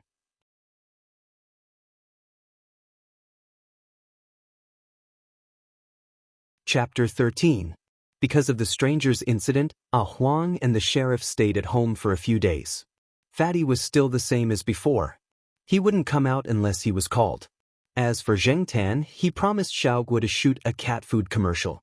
He was taken by Jiao Pa and Jiao Ma to the Ming Ming Pet Center for 2 days. The first commercial was not the video commercial that Zheng Tan had imagined, but in the form of a photo story. Zheng Tan had neglected one thing before. At this time, the development of online videos was not as popular as it would be 10 years later. Many people were not optimistic about the development of online videos. They speculated that the future was not optimistic, and some people even said that it was hopeless. However, Xiaoguo did not think so. When he was discussing the contract with Jiao Pa, he said, "The charm of the internet is that it can be magically reversed due to technological innovation." This sentence made Zheng Tan think more highly of him. As a person who had been there, Zheng Tan knew better than anyone else what the internet would be like 10 years later. Compared to other companies' single advertising pictures, Xiaoguo's own commercial in the form of a photo story was more attractive. Even people who did not have pets at home would like to watch it. At least it could increase the brand's popularity. With Zheng Tan, it did not take much effort to shoot such a story picture. They didn't even need to use cat food, which made Xiaoguo very happy. It was difficult to make a cat make an ideal expression. The limitations of the era made it so that businesses did not spend too much effort on this form of advertising. Xiaoguo would post such a photo story advertisement on a pet forum on the internet. At the same time, it would also be published in print magazines. This was another reason why Xiaoguo was so anxious to let Zheng Tan shoot the commercial. Some time ago, one of Xiaoguo's friends started a new pet magazine.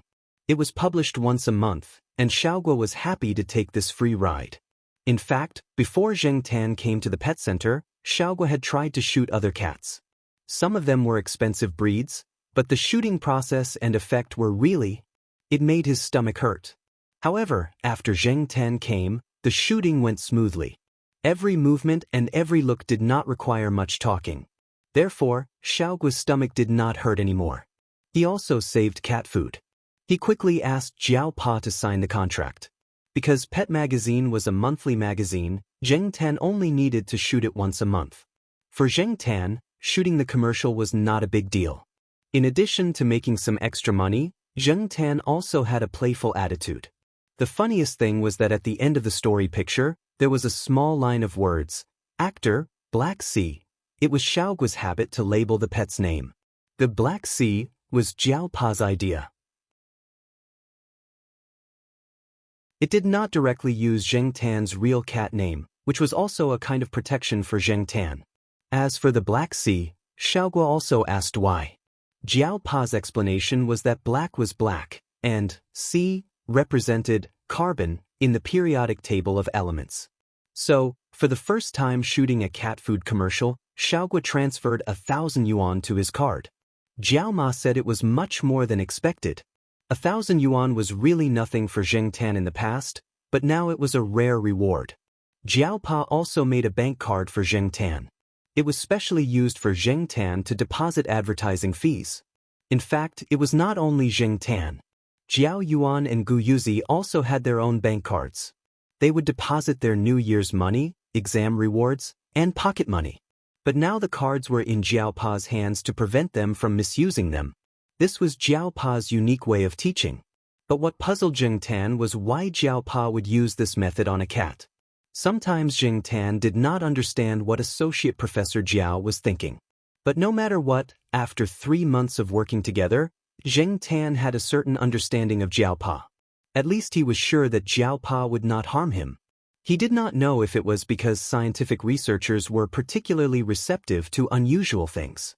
If outsiders knew how Associate Professor Jiao got along with his cat, they would be so shocked that their eyeballs would pop out. Including Jiao Ma, Jiao Yuan, and Gu Yuzi, no one knew how Jing Tan interacted with Jiao Pa. After shooting the advertisement, Jing Tan did not have much to do. After staying at home for 2 days, he could not help but go out for a walk. This time, he did not find anyone suspicious. He went to the lawn to observe again. He did not see the person from last time, but he saw the guinea pig. A little girl, not much older than Gu Yuzi, and her mother were watching the furry guinea pig walk on the lawn.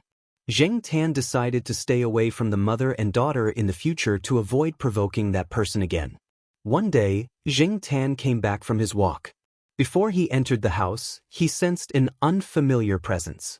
Guess? The atmosphere in the living room was not very good. It was too quiet. Jiao Ma was cooking in the kitchen, but she was also absent-minded. Jiao Pa and that person were sitting on the sofa and smoking. Neither of them spoke. The guest was about the same age as Jiao Pa. He did not seem to be in a good state of mind. His eyes were bloodshot, and he looked like someone who had stayed up for a few nights. Jiao Pa called that person Yuanzi. It was obvious that they had a good relationship. However, Jing Tan did not understand why the two of them were so quiet and even a little depressed. Jiao Yuan had a small table in his room. When it was inconvenient for the two children to be around, Jiao Ma would bring out the small wooden table with the Chinese chess pattern so that Jiao Pa and Gu Yuzi could eat in the small room. Adult topics were not suitable for children to hear. Therefore, Jing Tan was even more curious. What kind of topics were not suitable for children to be around? Jing Tan jumped on his own chair and lay down to rest. He also wanted to understand the situation. Jiao Pa only looked at Jing Tan and did not say anything. It was a silent consent. No matter how quiet he was before, after 3 glasses of wine, he opened his mouth. Through the two men's tearful conversation, Jing Tan had a rough understanding of the situation. Jiao Pa's master's supervisor, Professor Yuan, who was also Yuanzi's father, had stage 4 lung cancer. He was not in good health and only had 2 months left. When Jiao Pa graduated from the University of South China, Professor Yuan went abroad. Since Professor Yuan was not around, Jiao Pa did not stay at the University of South China.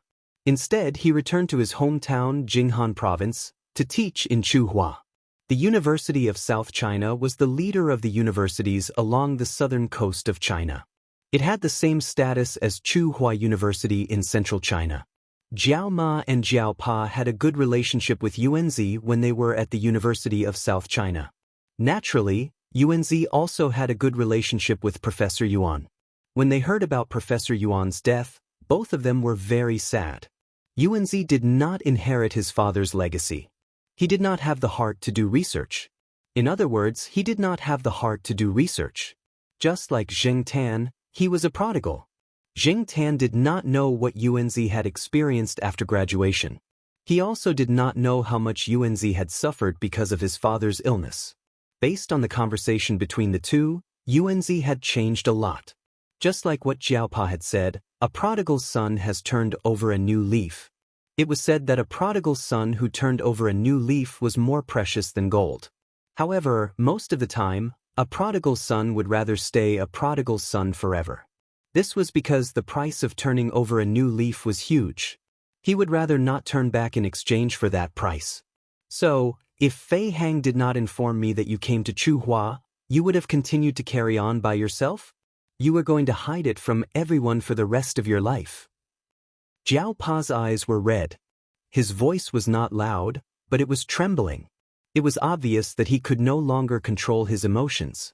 Jiao Ma did not say anything. She sat on the side and wiped her tears. The old man doesn't want too many people to know. He has stopped receiving all kinds of treatment. He just wants to close his eyes in peace at home, Yuanzi said as he sniffled. In the past, Jiao Pa was Professor Yuan's trump card. Back then, who in the University of South China's Life Sciences School did not envy Professor Yuan for having such a student? In addition to his sons in action, Professor Yuan treated Jiao Pa like his own son. Jiao Pa's achievements today were all because of Professor Yuan's guidance. However, ever since Professor Yuan went abroad, the two of them only communicated through messaging apps or emails. It was not frequent. It seemed like Professor Yuan was always busy. Last week, Jiao Pa received an email from Professor Yuan. He said that he would not be using a computer for a long time. Now, it seemed like Professor Yuan was really not going to tell anyone. After a moment of silence, Jiao Pa calmed himself down and asked, "Why did you come to Chuhua this time?" Fei Hang said that you are here to investigate. Investigate what? If you need help, just ask. Yuanzi rubbed his face with his palms and said, "I'm going to start a biotechnology company. It's not a small business." Father Jiao nodded. Chuhua City is indeed not bad. There are too many new companies along the southern coast, and companies established both domestically and abroad are rising one after another. Southern Genetics is entrenched in Pearl City in East China, and Huada Genetics is in Beijing. Various large bases have gradually formed interest groups. It's not impossible to get involved, but it will be very tiring. In comparison, Central China is much less competitive, and its development is much faster. Zheng Tan did not understand what the Jiao Pa and Yuanzi were discussing. He did not know what the company was going to do. So, after listening for a while, he went to Jiao Yuan's room. A few days later, Zheng Tan was called to Jiao Pa's room. He was told that the Jiao family was going to the northeast. Professor Yuan's hometown was in the northeast. Zheng Tan could understand why the Jiao Pa made this decision. But this meant that he would be alone at home? The Jiao Pa asked Zheng Tan for his opinion. If Zheng Tan wanted to go with them, the Jiao Pa would borrow a car and drive to the northeast. This way, it would be more convenient to bring Zheng Tan along. Zheng Tan thought for a while and shook his head. If they were going to the south, he would definitely follow them. He wanted to know if his other self was still alive. But this time, they were going to the north. He did not want to go. Zheng Tan did not want to be sent to the pet center. He also did not want to stay at someone else's house. So, the Jiao Pa gave Zheng Tan a key. Before the family left, they took turns to remind Zheng Tan. The conclusion was, when you are alone at home, be good. Don't open the door for strangers. Zheng Tan. Did they really think that he was a child? The Jiao Yuan and Gu Yuzi left. They took out their snacks and piled them on the sofa. They were afraid that their cat would starve. After the Jiao family left, Zheng Tan looked at the empty house. He suddenly felt that the old house had become much bigger. This was so King boring. Zheng Tan rolled around the sofa in the living room. He then hung upside down on the edge of the sofa and looked at the upside-down view. Finally, Zheng Tan's gaze landed on the calendar in the living room. The Jiao Pa said that they would be away for a week. Today was Wednesday. He had to wait until next Wednesday. Wednesday? Zheng Tan rolled over and stood up. Every Wednesday was the day that Dongyuan supermarket would deliver new goods. The delivery truck would arrive at 4 or 5 p.m. and leave at 6 or 7 p.m. It was 4:30 p.m. now. Zheng Tan put the key that the Jiao Pa gave him around his neck and left the house.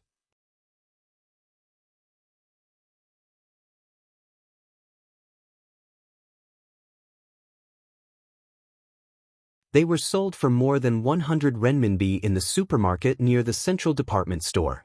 Zheng Tan stretched himself and jumped into the back of the truck with the thumb pancake in his mouth. He waited for the driver to settle the bill with the supermarket owner and leave. There was nothing else in the truck today, so it was very clean. Black charcoal. Today's goods have been delivered. I'm not going to the central department store. I'm going straight home. I'm not going through the east gate. I'm going through the back gate of the second north gate. Zheng Tan had taken a walk around the central department store the previous 2 times. It was 2 stops away from the east gate of the family compound. It would take about 20 minutes for people to walk there, but the tall buildings of Tsinghua University could be seen clearly from the central department store. The school was very big. It would take a few stops to walk from one end of the school to the other. The delivery driver was just saying. He didn't expect a cat to understand what he said. All he could do was to give the black cat a ride. As for where the cat was going, he didn't care. When it was almost 6 o'clock, the goods in the Dongyuan supermarket were all accounted for. The bill was also settled. The delivery driver called Zheng Tan and drove the truck to the second north gate. The sunset had turned orange and was about to fall below the horizon. At the north gate of the cafeteria, students were walking in and out. The last class had just ended. They were talking and laughing about the day's events. The truck passed by the north gate cafeteria. Zheng Tan, who was squatting in the shadow of the truck, looked at them. He thought about his past and suddenly felt sad. Before he came here, he was also a third-year student. When the small truck reached the fork in the road near the North District cafeteria, Zheng Tan saw a young lad wearing a white uniform riding a 28-year-old bicycle towards the North District cafeteria. If you ignored the words, Tsinghua University North Gate Cafeteria, printed on the left chest of his uniform, other people might think he came from a laboratory. The surrounding people were the future elites of the motherland. But this young man riding a 28-year-old bicycle and wearing a cafeteria uniform didn't have much envy in his eyes. He didn't have any inferiority complex. When the wind blew, the uniform looked like a high-end trench coat. He hummed a song, faced the red sunset, and still smiled brightly. Going out from the north gate of Tsinghua University, they didn't get close to the central department store. They could only look at the lights of the central department store from afar. Zheng Tan was familiar with the scenery there. The neon lights around the central department store were already lit up. The huge screen flashed, showing the prosperity of the metropolis. Zheng Tan looked at everything outside the truck. He was like an inharmonious bystander. He obviously saw a lot, but his mind didn't think about anything. He was in a trance. The truck went from the city center to the third ring road, to the suburbs. The night was getting darker and the wind was getting colder. The truck suddenly stopped. Zheng Tan, who was in a daze, bumped his head into the truck's partition. Zheng Tan raised his paw and scratched the fur on his head. Listening to the conversation outside, Zheng Tan knew that the truck driver had arrived home. He got up and shook the dust off his body. He jumped out of the truck with the bag of thumb pancakes in his mouth. Looking around, Zheng Tan decided to find a place to sleep first. He would go out in the morning. Although he was now a cat, he still liked to walk during the day. When Zheng Tan was looking for a place to spend the night, the phone in a dormitory of a graduate student dormitory in Tsinghua University rang. The person closest to the phone picked it up and respectfully said a few words. Then he said, "Please wait for a moment." He should have finished his shower. "I will go and call him." Then he put the phone on the table and went to the bed diagonally opposite. The person on the bed was sleeping soundly. She was grinding her teeth and laughing. The other 3 people in the dormitory were shocked at the beginning, but now they were numb. The person who just picked up the phone pushed the person on the bed who was grinding her teeth and whispered, "Exin, your boss is calling. I said you were taking a shower in the bathroom. Don't say the wrong thing later."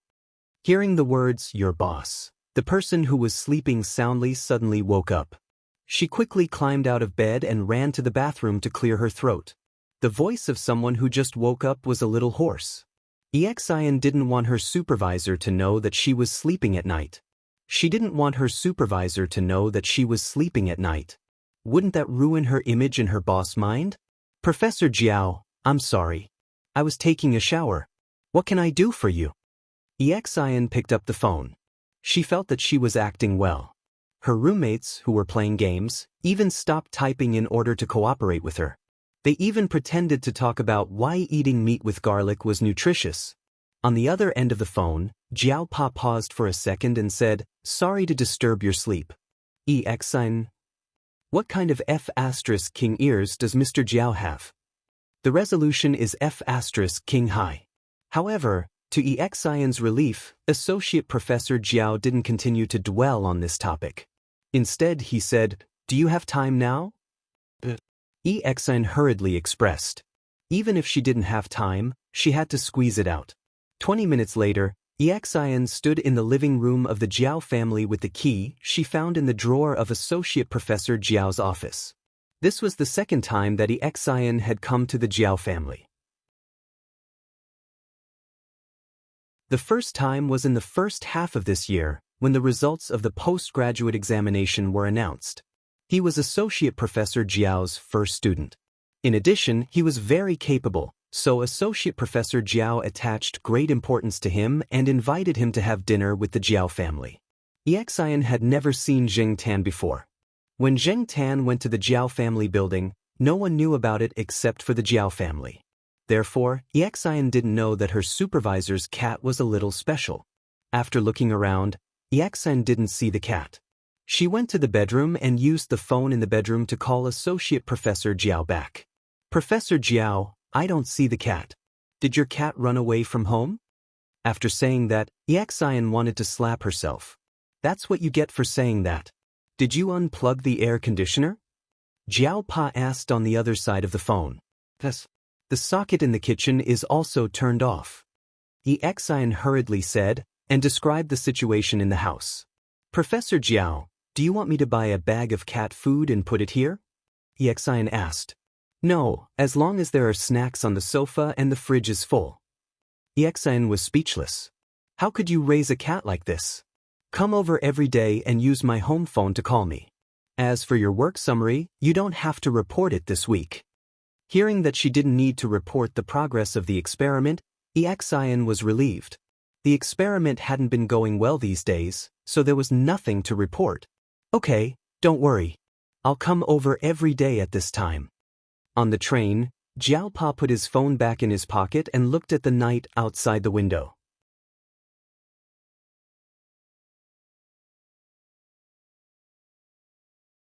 Chapter 15. Zheng Tan squatted on a tree. This was a suitable place that he had finally found. 200 meters away, there were a few houses. 2 of them still had their lights on, and he could occasionally hear people talking. Most of the surrounding area was farmland, but Zheng Tan could see that there were not many crops in the fields with the help of the dim starlight. This area should be demolished soon. After changing into a comfortable position, Zheng Tan closed his eyes and listened carefully. He didn't dare to be too careless outside. The last bit of light went out, and there were some cat calls in the distance. Sometimes, there were 1 or 2 dog barks in the house.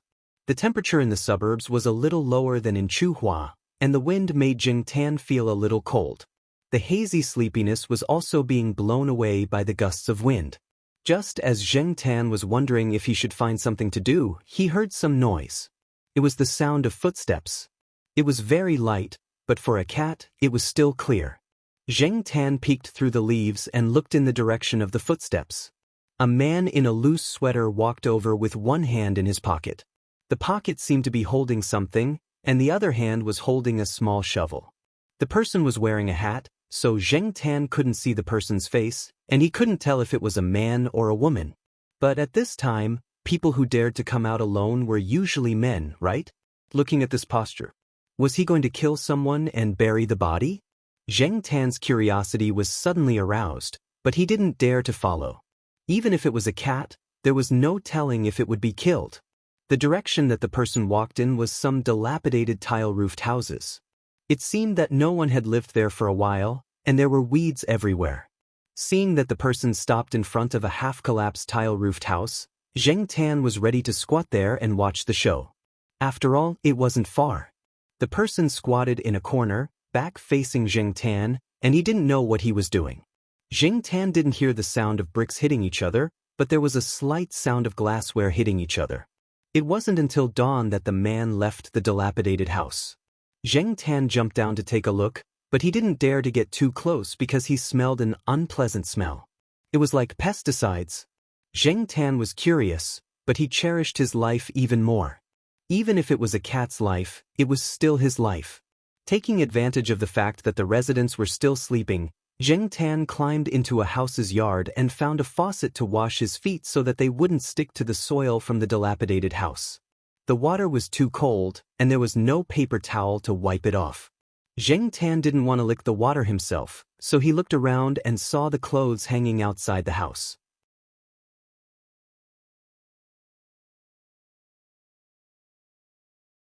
The puppy had just noticed a stranger nearby and barked at the man. Zheng Tan curled his lips. "You foodie, what's the use of barking now?" However, the puppy didn't last long. Under the man's gaze, the puppy ran away with its tail between its legs. Zheng Tan didn't dare to run. He wasn't sure if he could escape successfully. He wanted to see what the man wanted to do. Or, should he pretend not to know him? After all, there were many black cats in the world. Zheng Tan thought in his heart. The man blew out a smoke ring and looked at Zheng Tan. "Even if you don't wear a cat tag, I still recognize you. You're so mean to tease the puppy." F***ck, it wasn't easy to fool. Zheng Tan pulled his ears and tightened his muscles. Although the man's aura was relatively calm, Zheng Tan's first impression of him was too bad. He had to be on guard. The man smoked and said a few words casually. Then he suddenly asked, "Were you here last night? Did you see anyone strange?" Strange person? Was he referring to the one in the sweater? You really did see him. Celestine saw the answer from the subtle changes in the cat's eyes and expression. Originally, he just wanted to test the cat. In fact, he didn't expect to get any useful information from the cat. He didn't expect the cat to really see him. "Okay, I won't ask too much. I just want to know what that guy did. Or, did he hide something?" Celestine held the cigarette in his mouth and spread his hands to show that he didn't mean any harm. Zheng Tan thought for a while and lifted his chin to point at the broken tiled house. "Thanks." When Zheng Tan decided to run away, Celestine, who was walking towards the broken tiled house, said, "Don't go yet.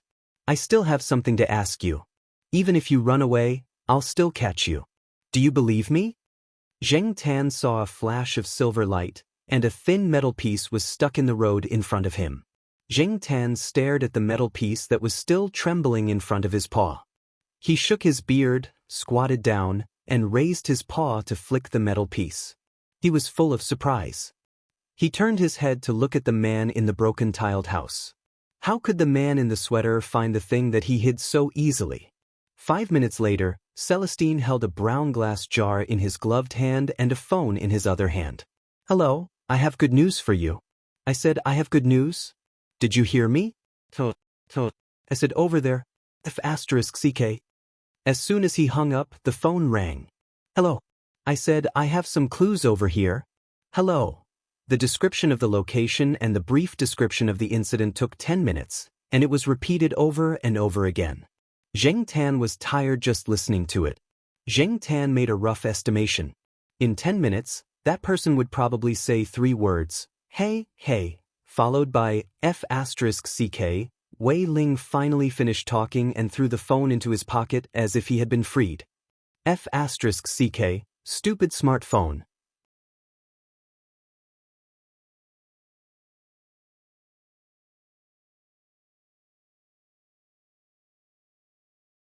Chapter 16. Zheng Tan really didn't want to think about the process of riding the bicycle through the stone road. When they arrived at the destination that Celestine mentioned, Zheng Tan quickly jumped off the bicycle. He was so dizzy that he almost fell to the ground. This was a small 2-story building surrounded by private residential areas. However, this area was also within the demolition area. Many of the houses were empty, and the word demolition was written on the wall. Tall advertising signs were hung around the building. As the high-tech zone expanded, this area was bound to be demolished. Within 10 years, this area would gradually be covered by new high-tech enterprises. Celestine opened the door and pushed the bicycle into the house. He rummaged through the fridge and took out a handful of beef cubes. He sat on the sofa and watched TV while eating, ignoring Zheng Tan. Zheng Tan looked around and jumped onto the coffee table. She took the beef cubes from Wei Ling's side and tore open the wrapping paper to eat. On the way here, Celestine said that he would ride directly to Tsinghua University and send Zheng Tan back.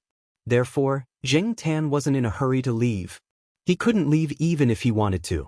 10 minutes later, the door rang. A man in a police uniform came in. Seeing Zheng Tan, the man said to Celestine in surprise, "Where did you pick up this cat? I don't want to raise it. You know, I'd rather raise a dog than a cat." "You don't need to raise it. It belongs to someone else. I'll send it back tomorrow." Celestine opened a beef cube and threw it into his mouth. He took out the glass jar and handed it to the man. The man didn't say much. He put on gloves and took the glass jar to the bathroom. After a while, he came out with a small bag. The bag was transparent, and the things inside could be seen. Jade, diamond, gold ring. Although it was only a small bag, it was worth a lot. "Did you see the person?" the man asked. Celestine shook his head and pointed at Jing Tan. "This cat found it." Tisk bulsh asterisk t. The man obviously didn't believe him. He turned around and said, "Tell me, what else did you find? I didn't hear you clearly on the phone. You should change your PHS. Otherwise, you won't be able to contact anyone once you leave the Central District." Celestine explained the situation of the dilapidated tile-roofed house. "I deliberately sprinkled some medicine around it to prevent some livestock from getting close, but it won't let the weeds die. The residents nearby had been busy moving away recently, so they didn't even look at the rundown houses overgrown with weeds. The bag was hidden very well, and the surrounding traces were cleaned up quite well. They were very careful. It's not the first time that person has done something like this. Of course it's not the first time. That person has taken several lives, so he's very familiar with this kind of thing. Only you can find it."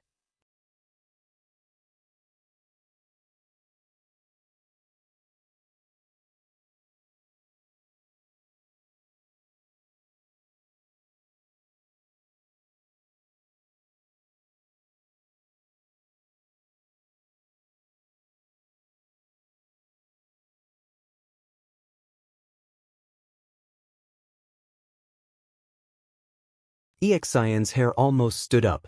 Although he didn't know who lived here, he knew that most of the people living in the neighborhood were seniors. He couldn't afford to offend them. A list of names appeared in Exian's mind. Now Exian only hoped that the person in the house was not one of those people. Jing Tan didn't care what Exian was thinking. He hit the door 2 more times, louder and louder. After the 3rd hit, someone finally responded. Coming. Knock 3 times? Do you think I'm deaf?" It sounded like an old man. It seemed that the voice was familiar. Exian was nervous. The door was opened, and the grill door was opened. An old man with a serious face appeared. Seeing this person, Exian felt cold in her heart. Lon. Professor Lon. Looking at the serious-looking old man in front of him, Exian had the urge to turn around and run away. Unfortunately, Jing Tan ignored Exian and walked in. He was not afraid of this old man. This old man owed him a favor. The interior of the house was very simple. There were water stains on the floor. Although Jing Tan had just taken a shower and dried his fur, the fur on his feet was not completely dry. There was some dust on his feet when he went downstairs. At this moment, there were muddy footprints on the floor. "Little bastard! I just mopped the floor," Professor Lon scolded. Jing Tan pulled his ears and ignored him. He walked straight in. Professor Lon stared at the back of the swaggering figure and looked at the cat footprints on the floor. He turned to Exian and said, "Wipe the floor later." Exian.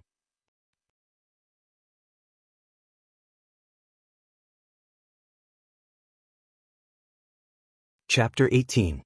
Exian explained the purpose of her visit in a trembling voice. As soon as Professor Lon heard that Jing Tan had fleas, she snorted and said, "Serves you right." However, Professor Lon still went to get the medicine for Jing Tan. Jing Tan followed her into the room. As for Exian, she was mopping the floor in the living room with a mop. Professor Lon was a retired employee of the Life Sciences Institute of Tsinghua University. Although he was retired and no longer teaching, he still had a great influence in the Institute of Biological Sciences. Moreover, even if he was no longer teaching, some companies would hire him as a tutor with a high salary. He had a cooperative relationship with many companies. Therefore, although the decoration of Professor Lan's house was simple and plain, he was very rich. Professor Lon always had a straight face, which gave people the impression that he had a bad temper and was too serious. From time to time, Professor Lon would wander around the Institute of Biological Sciences. During the practical tutor of the botany course, Professor Lon was always there to supervise. Some of the young teachers were a little lacking in confidence when they spoke, let alone the students. It was no wonder that Exen stuttered when she saw Professor Lon. She was promoted from the same university. Recalling the experience of the botany course, she still had a deep impression of Professor Lon. Therefore, Exen was very curious. Professor Lon was not the kind of person who would look at people's faces. Even if the current dean of the Institute of Biological Sciences was here, Professor Lon would not necessarily give face to him. In other words, it was definitely not because of Mr. Jiao. However, why was Professor Lon so tolerant of Mr. Jiao's cat? To be able to make Professor Lon treat him like this? In fact, it was something that Zheng Tan had done by chance. More than a month ago, when Zheng Tan went downstairs for a walk, he met Professor Lan's wife, old Madame Zhai. Old Madame Zhai's heart was not very good. At that time, old Madame Zhai helped an old lady from another building carry some heavy things. When she came back and went upstairs, she suddenly showed signs of illness. At that time, old Madame Zhai was on a business trip. When old Madame Zhai took out the medicine bottle with pills in it, her hand trembled and the medicine bottle rolled down the stairs. In the end, Zheng Tan ran downstairs and brought the medicine bottle back to old Madame Zhai. The old lady took the medicine in time and recovered quickly. Since then, old Madame Zhai would smile whenever she saw Zheng Tan. If old Madame Zhai was at home today, old man Lon would definitely not dare to scold Zheng Tan. To outsiders, old man Lon had a bad temper. But internally he would only be scolded by old Madame Zhai. Of course, when there were outsiders around, old Madame Zhai would still give old man Lon some face. Therefore, Zheng Tan was not afraid of old man Lan's tense old face at all since he had old mistress support. Old man Lon took out 2 bottles. One was filled with liquid while the other was filled with powdered medicine. The liquid medicine was for Zheng Tan to bathe in so that he wouldn't attract fleas when he went out to play. Zheng Tan had used it before, but he didn't ask old man Lon for it because he thought it was too troublesome. As for the bottle of powdered medicine, it was sprinkled on his body. These things were not sold outside. They were all made by the old man himself. They were all natural and safe. Even if a cat licked them, it would be fine. However, Zheng Tan never licked his own fur, so there was no need to worry. Old man Lon poured some powdered medicine onto his palm and applied it on Zheng Tan's fur. Zheng Tan turned his head and looked at the messy fur on his back. He looked at the old man with drooping eyelids. The old man didn't say anything. After applying the powdered medicine, he slowly closed the bottle cap and put it back into the bottle. Then he slowly smoothed out Zheng Tan's messy fur. After smoothing it out, he patted Zheng Tan twice, almost knocking him to the ground. If you sell this medicine, you can buy a house full of cats. You've got such a great deal. When are you going to go to the small garden and help me? Old man Lon didn't expect the cat in front of him to understand. He was just making a fuss and taking revenge by patting Zheng Tan a few more times. Zheng Tan pulled his ears and shook his fur. He ignored the old man who was talking to himself and walked out of the room, ready to go back. Outside, Exian had finished mopping the floor. She sat stiffly on the edge of the sofa. Even a fool could see that she was nervous. Old man Lon handed 2 bottles of medicine to Exian and went back to the room to get a small brown glass bottle. Those 2 bottles are for cats. I don't need to tell you how to use them. You can ask your tutor. This brown bottle contains insecticide. It's 10x concentrated. You can dilute it when you use it. After that, old man Lon opened the door directly and motioned for the cat and the human to go out. Oh, thank you. Sorry for the trouble. Exian braced herself and thanked him. She held the bottle in her hand and followed Zheng Tan out. When they went back to the Jiao family on the 5th floor, Exian breathed a sigh of relief. Zheng Tan was also relieved now. After solving the problem of the fleas, he felt comfortable all over. He tore open a bag of grilled fish and ate it. However, before the human and the cat could relax, there was a knock on the door. Listening to the frequency of the knocking and the movement at the door, Zheng Tan had already guessed the identity of the visitor. He looked up at the ceiling. Can't you leave me alone? Exian didn't know who was outside the door until she opened the door. There were 3 little boys at the door.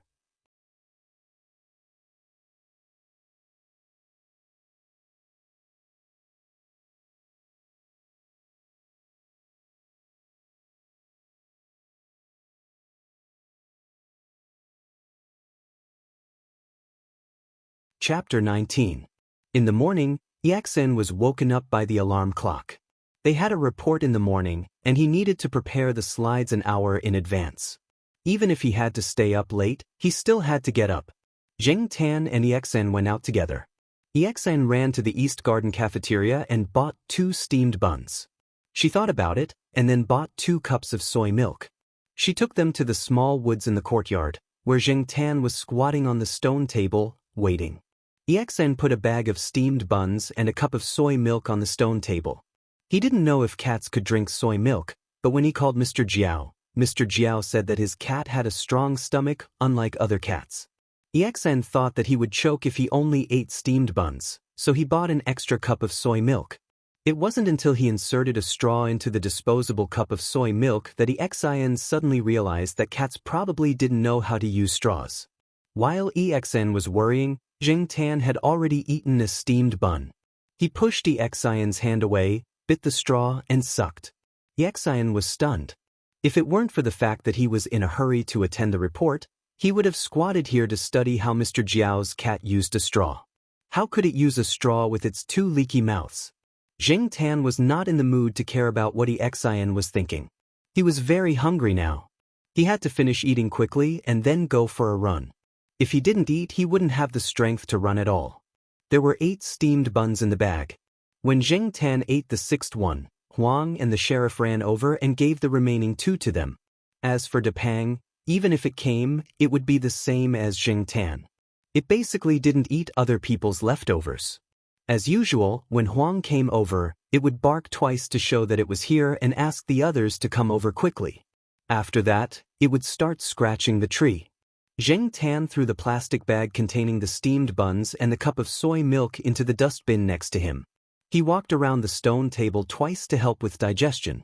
When Depang slowly walked over, Huang had already started scratching the 3rd tree. Zheng Tan felt that it was about time. He called out and walked out of the forest. Huang stopped grinding his claws and eagerly followed. He ran 2 steps and nibbled on the grass beside him.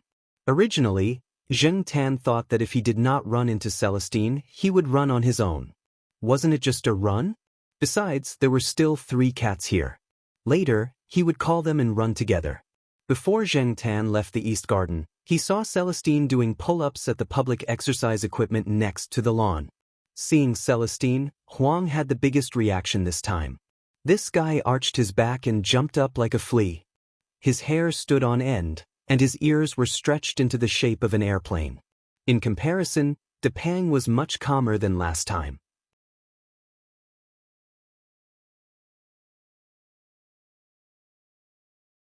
He had said that he wanted to exercise, to become stronger, and to go further. He had to stick to it. This was also for his own life. After running 1 lap, Zheng Tan went to the grass to take a rest. He knew that there was an open-air water tap on the lawn. He could drink some water first. Celestine did not stay idle. After finishing his pull-ups, he ran 1 lap with Zheng Tan. As if nothing had happened, he went to the public sports equipment and continued to do pull-ups. Zheng Tan stood next to the water tap to take a rest. After drinking some water, he turned his head and found that Celestine had started to run again. He even sped up. Zheng Tan took a few deep breaths and tried to catch up with him.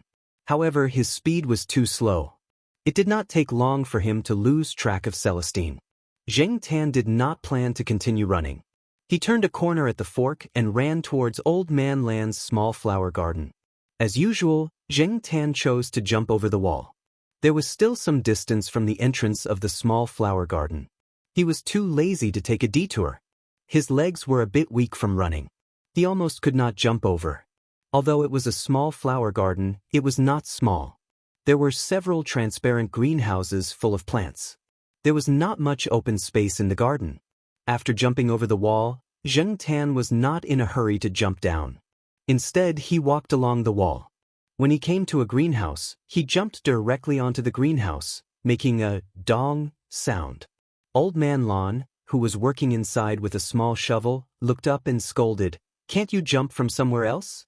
If you jump a few more times, I'll have to retire early." Zheng Tan ignored him and walked to one side of the greenhouse. There were a few wooden boxes piled up, forming a staircase. Zheng Tan jumped down one by one. Zheng Tan turned his head to look inside the greenhouse. Because it was transparent, he could see quite clearly. Lilies? And they were yellow. Zheng Tan had never seen yellow lilies before. He had seen white lilies before. The flowers inside were quite similar to the lilies he bought to flirt with girls. Why did Old Man Lawn plant so many yellow lilies? White lilies should sell better, right? Zheng Tan walked in doubtfully. At the entrance of the greenhouse was a wooden box containing some brown things. Zheng Tan did not pay much attention to it. His attention was now on the yellow flowers inside. Old Man Lawn, who was working with a small shovel, turned around and looked. He said, "Be careful. Don't spoil these daylilies." Daylilies? Weren't they lilies?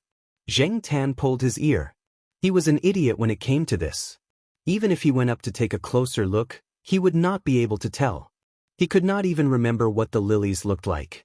He only felt that they were similar to the ones in his memory. Zheng Tan was thinking about it when people came to the small flower garden. It was a few students. They had come to take samples. Just like everyone else, these students were very reserved in front of Old Man Lawn. "Professor Lawn, we made an appointment to do research on the antioxidant properties of flavonoids. Come over and take samples." Old Man Lawn didn't stand up either. He raised his hand and pointed to a corner of the shed. "Over there, the place where I've marked. You can all pick it, but don't touch anything other than the mark." "Oh, okay. Well, remember. We'll pay attention." A student quickly nodded. The few of them carefully came to the corner that Old Man Lawn pointed out. A student who seemed to have just entered the school whispered, "So this is daylily. Why does it look like a lily?" The other students' hands trembled. Before they could even catch their breath, they heard Old Man Land's voice.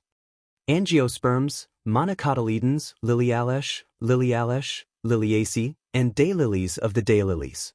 Haven't your teachers taught you these? What's so strange about them looking alike?" Old Man Land's voice was still very calm, but people could clearly feel that he was angry. The few students were silent.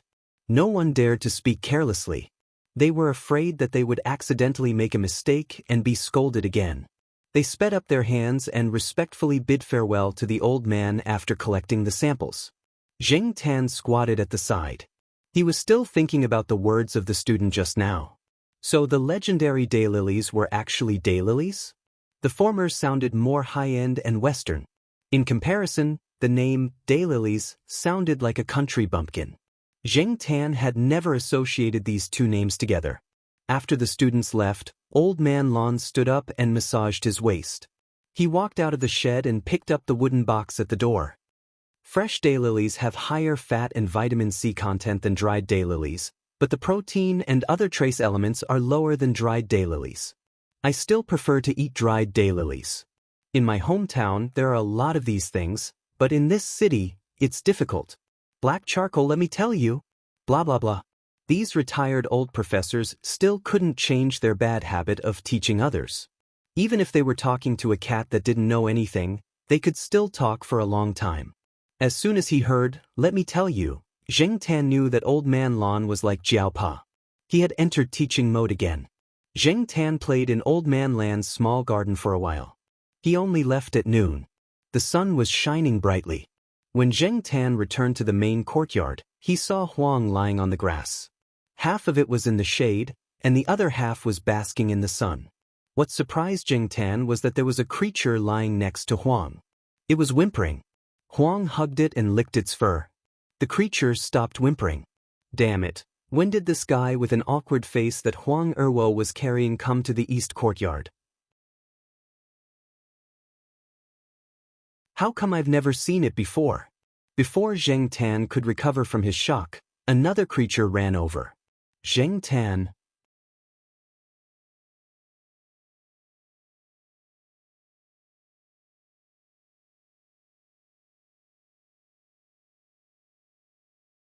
Zheng Tan imagined the figure of an adult Saint Bernard with an awkward face, and then thought of the name Little Blossom.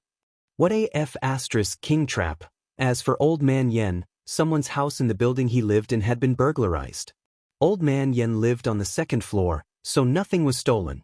However, he was still worried, so he called his daughter, who was abroad, to seek her advice.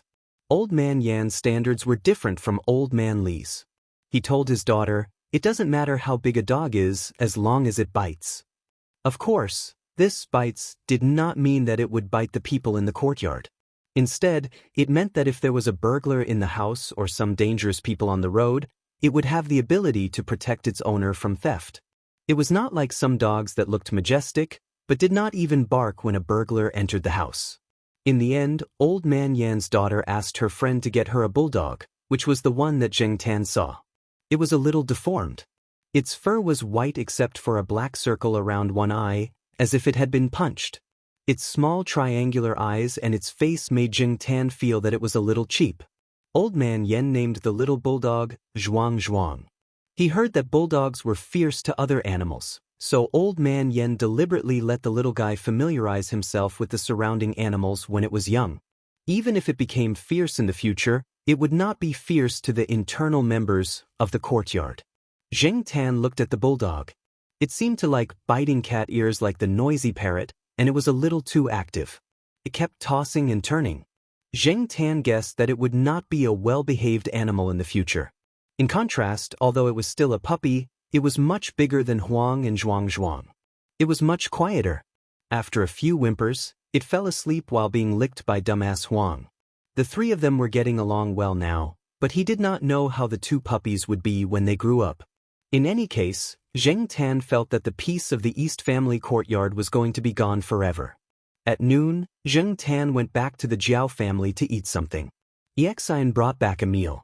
When Zheng Tan ate it, it was a little cold, so he had to make do. After dinner, Yexin lay on the sofa to catch up on sleep. When she woke up, she had to continue writing her thesis. Zheng Tan was bored in the afternoon, so he went out again. Under the afternoon sun, Zheng Tan was a little sleepy. He looked around and did not see any other animals, so he went to the artificial lake. At this time of the day, there were not many people around the artificial lake. After finding a good place, Zheng Tan jumped on a willow tree and closed his eyes to take a nap. Since he became a cat, Zheng Tan had developed a habit of lying on high places. Strangely, he was not afraid of high places, nor was he afraid of falling down halfway.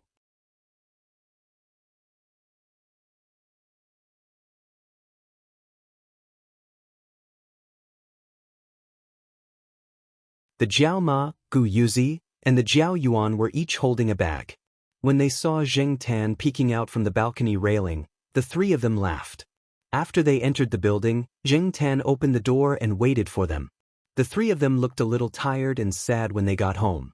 However, the two children still looked relaxed when they got home. After taking a shower, the Jiao Yuan and Gu Yuzi went back to their rooms to catch up on sleep.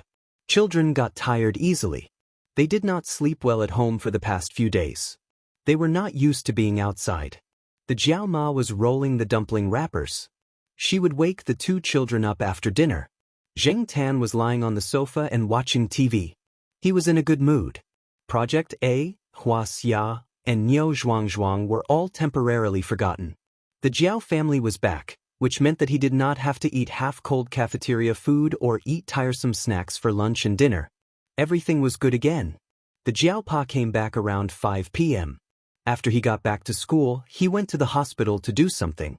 Exin needed the equipment from the Physics Institute for her experiment. As a supervisor, he had to show up to borrow the expensive equipment.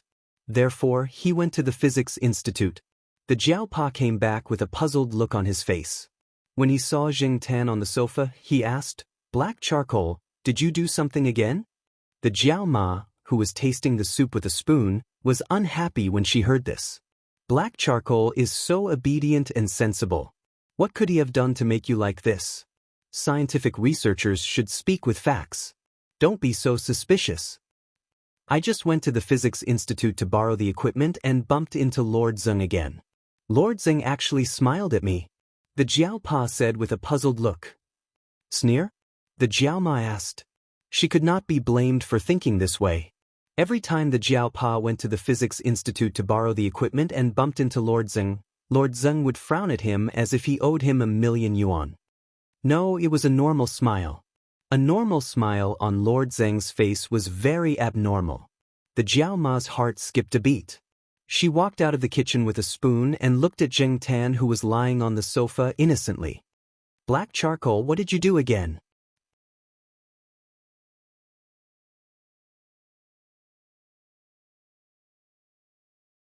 Chapter 21. Zheng Tan was puzzled. He didn't even know who Lord Zeus. He thought that the Jiao Pa would talk about his leaving home, but now he didn't mention leaving home. Instead he said, "Lord Zeng. What's going on?" "Well, forget it. It doesn't look like it knows." The Jiao Ma returned to the kitchen to continue cooking dinner. She didn't think that a cat could change the attitude of the famous Lord Zeng in Chuhua. The Jiao Pa sat down on the sofa and described the general situation of Lord Zeng to Zheng Tan. As soon as the Jiao Pa said that the woman in her 50s had a serious face, Zheng Tan thought of the old woman who went to the artificial lake. It should be that woman. The original name of Lord Zeng was Yi He, the dean of the School of Physics, which overlapped with the name of the Empress Dowager Yihenera of the Qing dynasty. In addition, she was more serious and had a strong aura. Everyone in the School of Physics was in awe of her. Moreover, Dean Ye's husband was now the president of Chuhua University. Zheng Tan thought about Dean Ye's appearance and style of doing things, and it was really quite vivid. The Jiao Pa didn't ask about Zheng Tan's leaving home, and he didn't ask further about Lord Zeng. Anyway, Lord Zeng didn't seem to be a bad thing. At dinner time, the two children woke up and were in a better mood. The first thing the Jiao Yuan did when he woke up was to check the baby in the refrigerator. "Oh, such *T. The Jiao Yuan's cry was heard by the Jiao Ma, who came out with a plate of food. After putting down the food, she twisted the Jiao Yuan's ear. "Swear again. I'll deduct 1 yuan from your pocket money." "Fatal. I can't help it. It's pardonable." The Jiao Yuan rubbed the twisted ear and said, no matter how much Jiao Yuan tried to explain, his pocket money was still deducted. Zheng Tan saw Jiao Yuan gnashing his teeth as he ate. He guessed that Jiao Yuan would settle the score with the 3 of them at school tomorrow. After 7 days of desolation, the Jiaos were once again bustling with activity and people were back. After dinner, the 2 children watched TV for a while and then went to their respective rooms to review their homework. They hadn't gone to school for a week, so they had to catch up on some homework. This didn't require Jiao Pa and Jiao Ma to remind them. They were very self-aware. Jiao Ma cleaned up the dishes and went out to look for her colleagues. Jiao Ma was working as an English teacher in a junior high school near Chuhua. While she was away, she found someone to help her with her classes. When she came back, she wanted to thank them. They were all from the same family compound. They were close to each other and had a good relationship. She bought some fruits and brought them over. As for Jiao Pa, he was sitting in front of his desk, reading an anthology. Zheng Tan walked over and looked at the cover of the book. It was Mr. Zhou's anthology.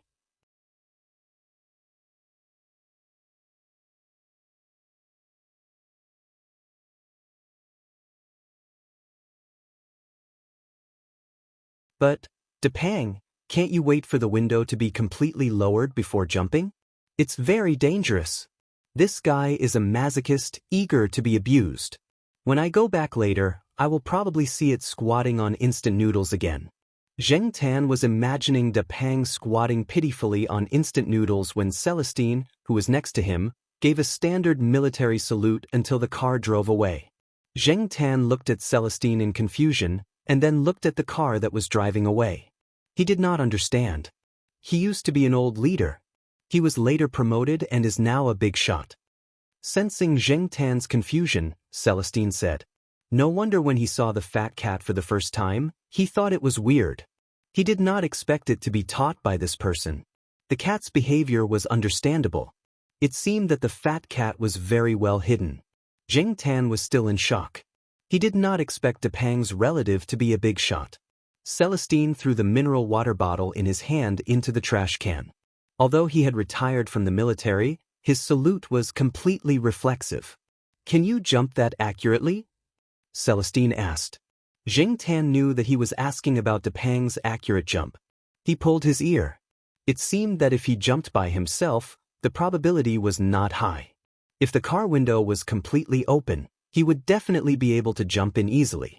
But according to the width of the window, it would be difficult. He might hit his head, or his hands and feet might get stuck.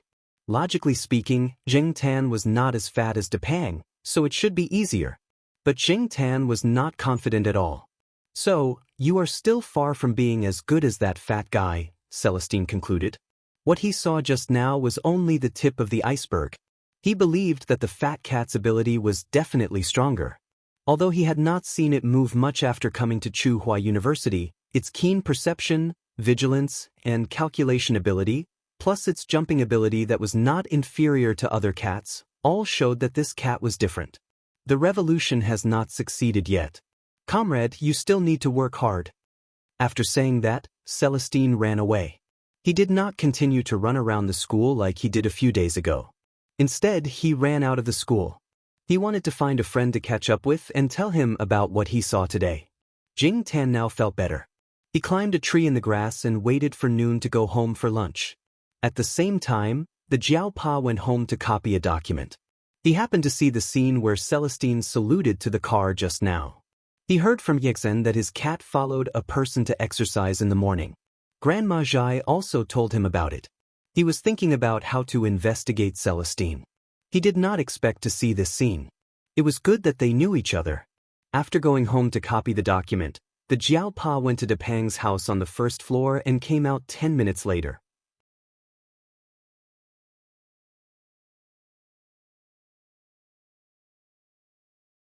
Chapter 22.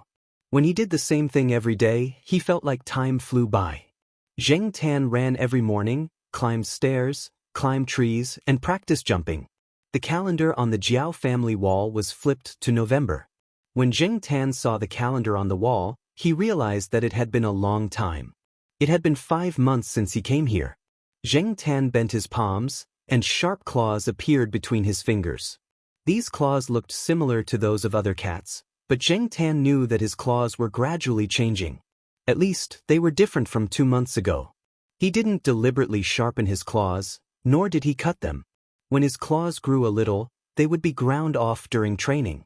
Then they would grow and be sharpened again. Cat claws were indeed magical things. They were sharp, tough, and flexible. Some people said that a cat's claws were like a multi-purpose Swiss Army knife. Jing Tan, who had been training, wanted to make his military saber sharper and tougher. Jing Tan knew that he was different from other cats.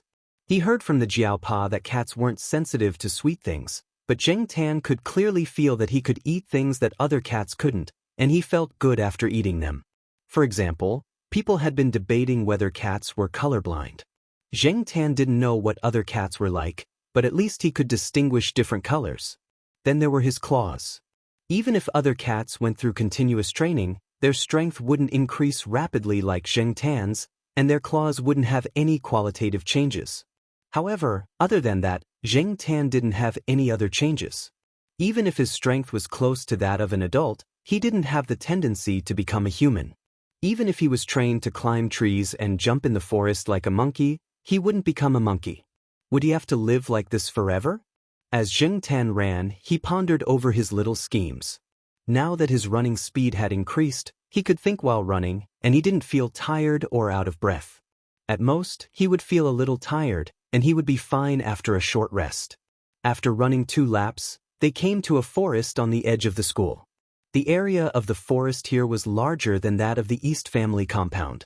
Because it was a little farther from the teaching area, there were fewer people.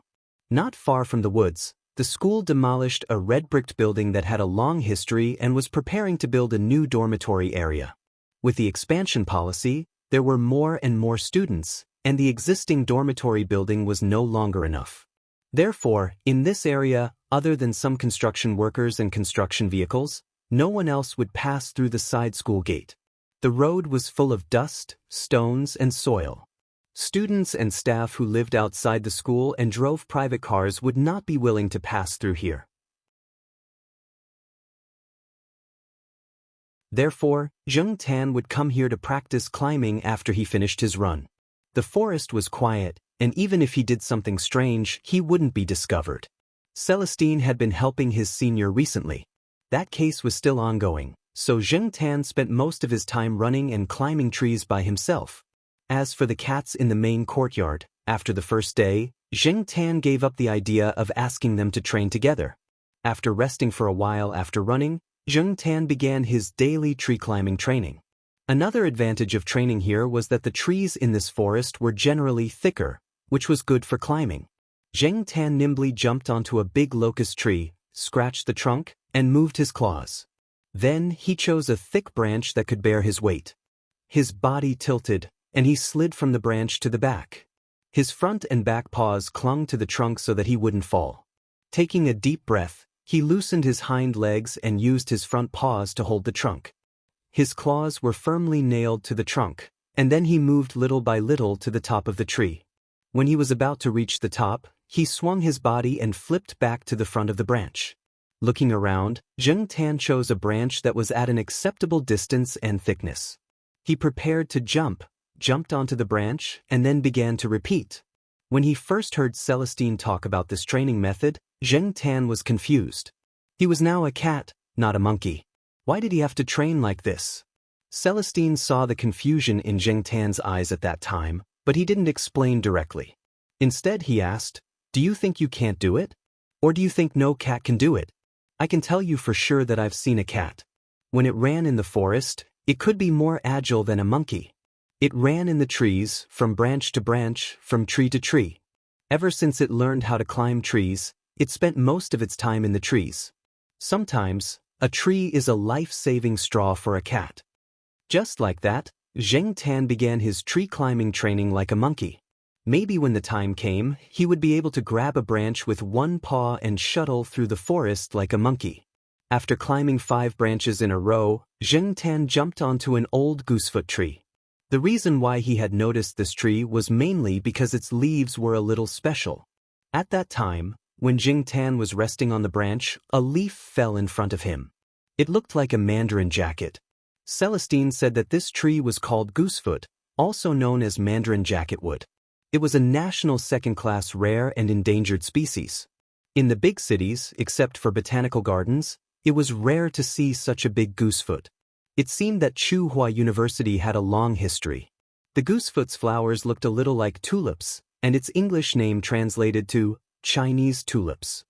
Unfortunately, goosefoot's flowering period was May and June. Zheng Tan wouldn't be able to see it this year. Next year, he would ask his Jiao family to come and see it together. Zheng Tan felt the wind, listened to the rustling sound of leaves falling around him, and looked around. Now, the leaves of many trees had turned yellow. If the temperature dropped, it would rain, or if there was a strong wind, the fallen leaves and trees in the school would start to become bald faster. Winter was coming in Tsinghua City. After climbing the tree, Zheng Tan saw that it was still early. The 3rd period of the school had just ended. After the 4th period, Zheng Tan went back to the Jiao family for lunch. He didn't want to go back early and wait for lunch. As usual, if he had extra time after training, he would go to the artificial lake for a walk. Animals that looked docile and obedient could easily make people let down their guard. That was why many domesticated animals became people's confidants. Sometimes, Xiao Zhuo would talk to Zheng Tan, but she didn't mention projecta at all. She would only talk about things that didn't have much meaning, such as, "You're here again today? Are you hungry?" etc. Sometimes, Xiao Zhuo would also talk about things related to her profession like the Jiaopa and the others. Another time, Xiao Zhuo suddenly got excited when she saw something related to her field. She tore a small corner of a blank piece of paper from her notebook and tore it even more. He closed the notebook and placed the shredded paper on top of it. Then he took out a rubber pen from the pencil case and rubbed it against Zheng Tan's body a few times. Then he approached the shredded paper and sucked it up. Xiao Zhuo smiled at Zheng Tan while holding the pen that had absorbed the scraps of paper. "Look, this is called electricity from friction. So, what is the reason for this? Let me tell you, all matter is made up of atoms, and the nucleus of an atom is made up of positively charged protons and neutrons that are not charged." When Zheng Tan heard the words, "Look, this is called electricity due to friction," he almost vomited blood. When he heard the words, "Let me tell you," his desire to vomit blood became even stronger. You can meet people like this everywhere. After lying on the bench by the artificial lake until the end of the 4th period, Zheng Tan went to the affiliated primary school to pick up the Jiao Yuan and Gu Yuzi. However, after class, Zheng Tan did not see the two little figures. When Lan Tianzhu and the others came out, they saw the black cat squatting on the wall. She said, "Black charcoal, Jiao Yuan has already left. He was picked up by Auntie Ling after the first period." The Auntie Ling that Lan Tianzhu mentioned was Huang's owner. She was also a teacher in the same junior high school as the Jiaoma. Not long after Lan Tianzhu said that, another little girl in the same class as Gu Yuzi said the same thing. After the first period, Auntie Ling picked up Gu Yuzi.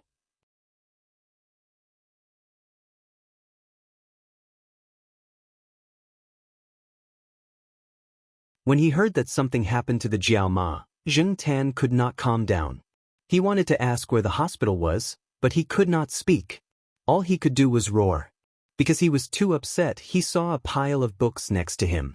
He raised his paw and flipped them over. Hearing the sound of books falling from the phone, the Jiao Pa was silent for a while. "Then I will ask EXN to bring you food later?" Zheng Tan looked at the table. There was a glass cup next to the keyboard. It was a gift from the supplier when he ordered milk for the Jiao Yuan and the others. He swung his tail and smashed it. The Jiao Pa listened to the sound of the glass cup falling to the ground. This time, he was silent for a long time. Then he said, "I will ask EXN to bring you here later. Wait at home. Don't break it again."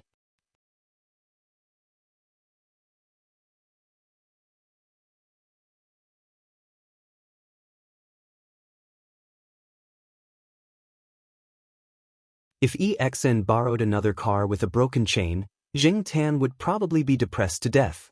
Zheng Tan remembered that when he went downstairs, he saw the Jiao Pa's small electric bike in the shed. Recently, when the weather was cold, the Jiao Pa would occasionally run to the biology building when it had time.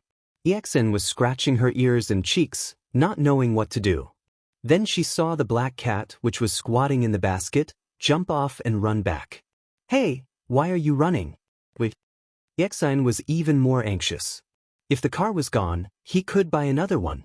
If the cat was gone, he would be too ashamed to meet his boss. Therefore, EXN left the car on the side of the road and chased after the cat. Anyway, the car was secondhand and not worth much. Besides, it was a car with a broken chain in broad daylight. Except for the sanitation workers, no one would touch it. Zheng Tan rushed back to the Jiao family compound. He found another key for the small electric bike in a small corner of the Jiao Pa's desk drawer. When he went downstairs with the key in his mouth, he saw EXN, who was panting. Zheng Tan glanced at EXN, ran to the Jiao Pa's small electric bike, patted the seat, and put the key down. EXN. Well, the boss's cat was indeed different. The small electric bike was much more reliable than the bicycle. EXN could also drive it easily. It was good that he didn't need to pedal himself. He really didn't have much strength to pedal on the bicycle. What made Zheng Tan unhappy was that the small electric bike was always slow and couldn't be compared to the bicycle. Therefore, at this time, Zheng Tan really hoped that the Jiao family could have a small car of their own. On the way to the hospital, Zheng Tan kept paying attention to the road. After memorizing it, he didn't need to rely on others for help in the future. It would save him time and effort. The affiliated hospital of Tsinghua University was not located on the campus of Tsinghua University. It was about 2 stops away from the campus. The hospital integrated medical treatment, teaching, and scientific research. It was a level 3 first-class hospital. There were always a lot of people in the hospital. EXN parked the car and went in with the bag according to the detailed address given by Mr. Jiao. After all, the hospital was not a place where cats could walk around freely. Zheng Tan couldn't just walk in. When he was in the elevator, he bumped into the Jiao Pa, who was coming down to buy lunch. Zheng Tan saw that the Jiao Pa looked fine.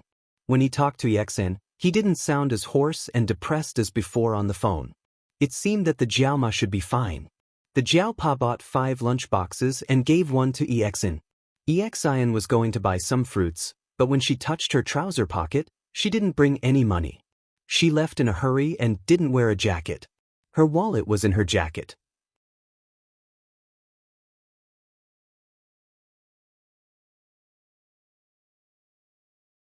Relatively speaking, the Jiao Ma's condition wasn't that serious. Therefore, after the surgery, she was directly sent to a normal ward. The ICU was already full. In fact, the so-called normal ward wasn't very normal. The hospital had other benefits for the staff of the school. There was a floor specially prepared for the staff of Tsinghua University. Jiao Ma was currently in this type of ward. Compared to other wards, the difference was that the 4 beds in this ward were separated into small rooms. Even though the people next door could hear them if they spoke a little louder, it was still better than being squeezed together.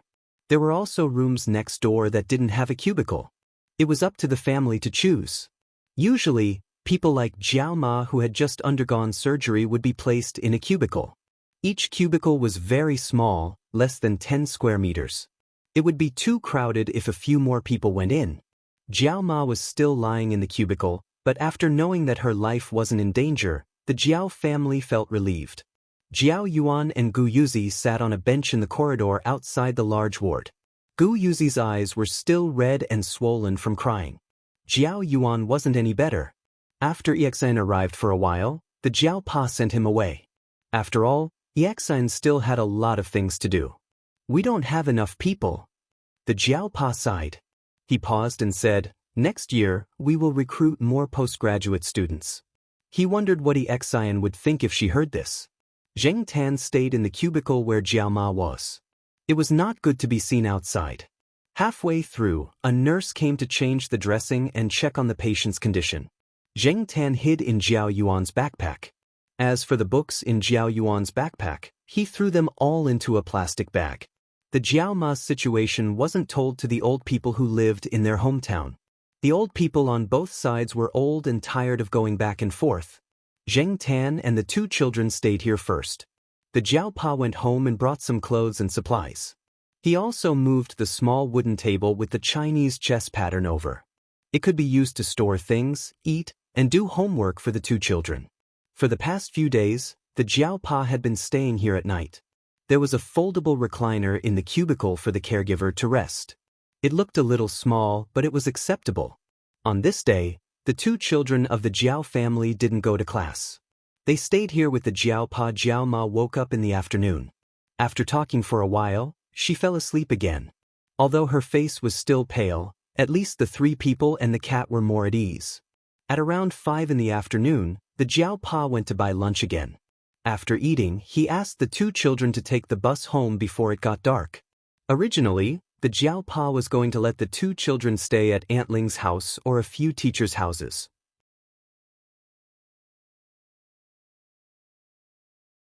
The 2 children firmly objected, saying that they could take care of themselves. They couldn't sleep well outside, so it was better to go home. The Jiao Pa looked at Zheng Tan, who was sticking his head out of Jiao Yuan's backpack, and said, "Black charcoal, help me look after them at home."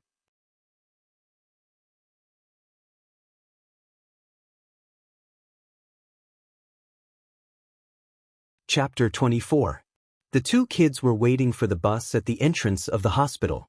There were too many people on the 2 buses in front of them, so Jiao Yuan decided to wait for a bus with fewer people.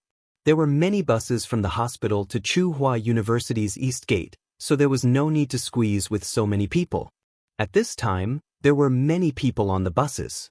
Tsinghua City was very crowded, and there were no subways, so there were always a lot of people at this time of the day. Jiao Yuan was very quiet today. If it was in the past, he would kick a tree next to him, pick at the advertisements on the telephone pole, or talk to the people next to him while waiting for the bus. But now, Jiao Yuan just stood there quietly with Gu Yuzi, who was a second-year student. Occasionally, he would whisper to Gu Yuzi and wait for the next bus because the buses were too full. Zheng Tan stayed inside Jiao Yuan's bag. There was a small gap in the zipper of the bag that allowed Zheng Tan to poke her head out. She could breathe without suffocating inside the bag. But no matter what, it was uncomfortable to stay in the bag. Zheng Tan wanted to poke his head out, but there were too many people. In order to avoid unnecessary trouble, Zheng Tan shrank into the bag. Jiao Yuan's bag smelled like tea eggs. He probably went to the cafeteria in the morning to buy a few tea eggs to carry so that he wouldn't be hungry after class. After waiting for about 15 minutes, a bus with fewer people finally arrived. Jiao Yuan held Gu Yuzi's hand and got on the bus. Coincidentally, someone got off the bus and gave up his seat. Jiao Yuan thanked him and sat down with Gu Yuzi. He put Zheng Tan's bag on his lap. It was only 2 stops to the back gate of Tsinghua University, but it was 2 more stops to the gate of the East Gate. It was best to be able to sit.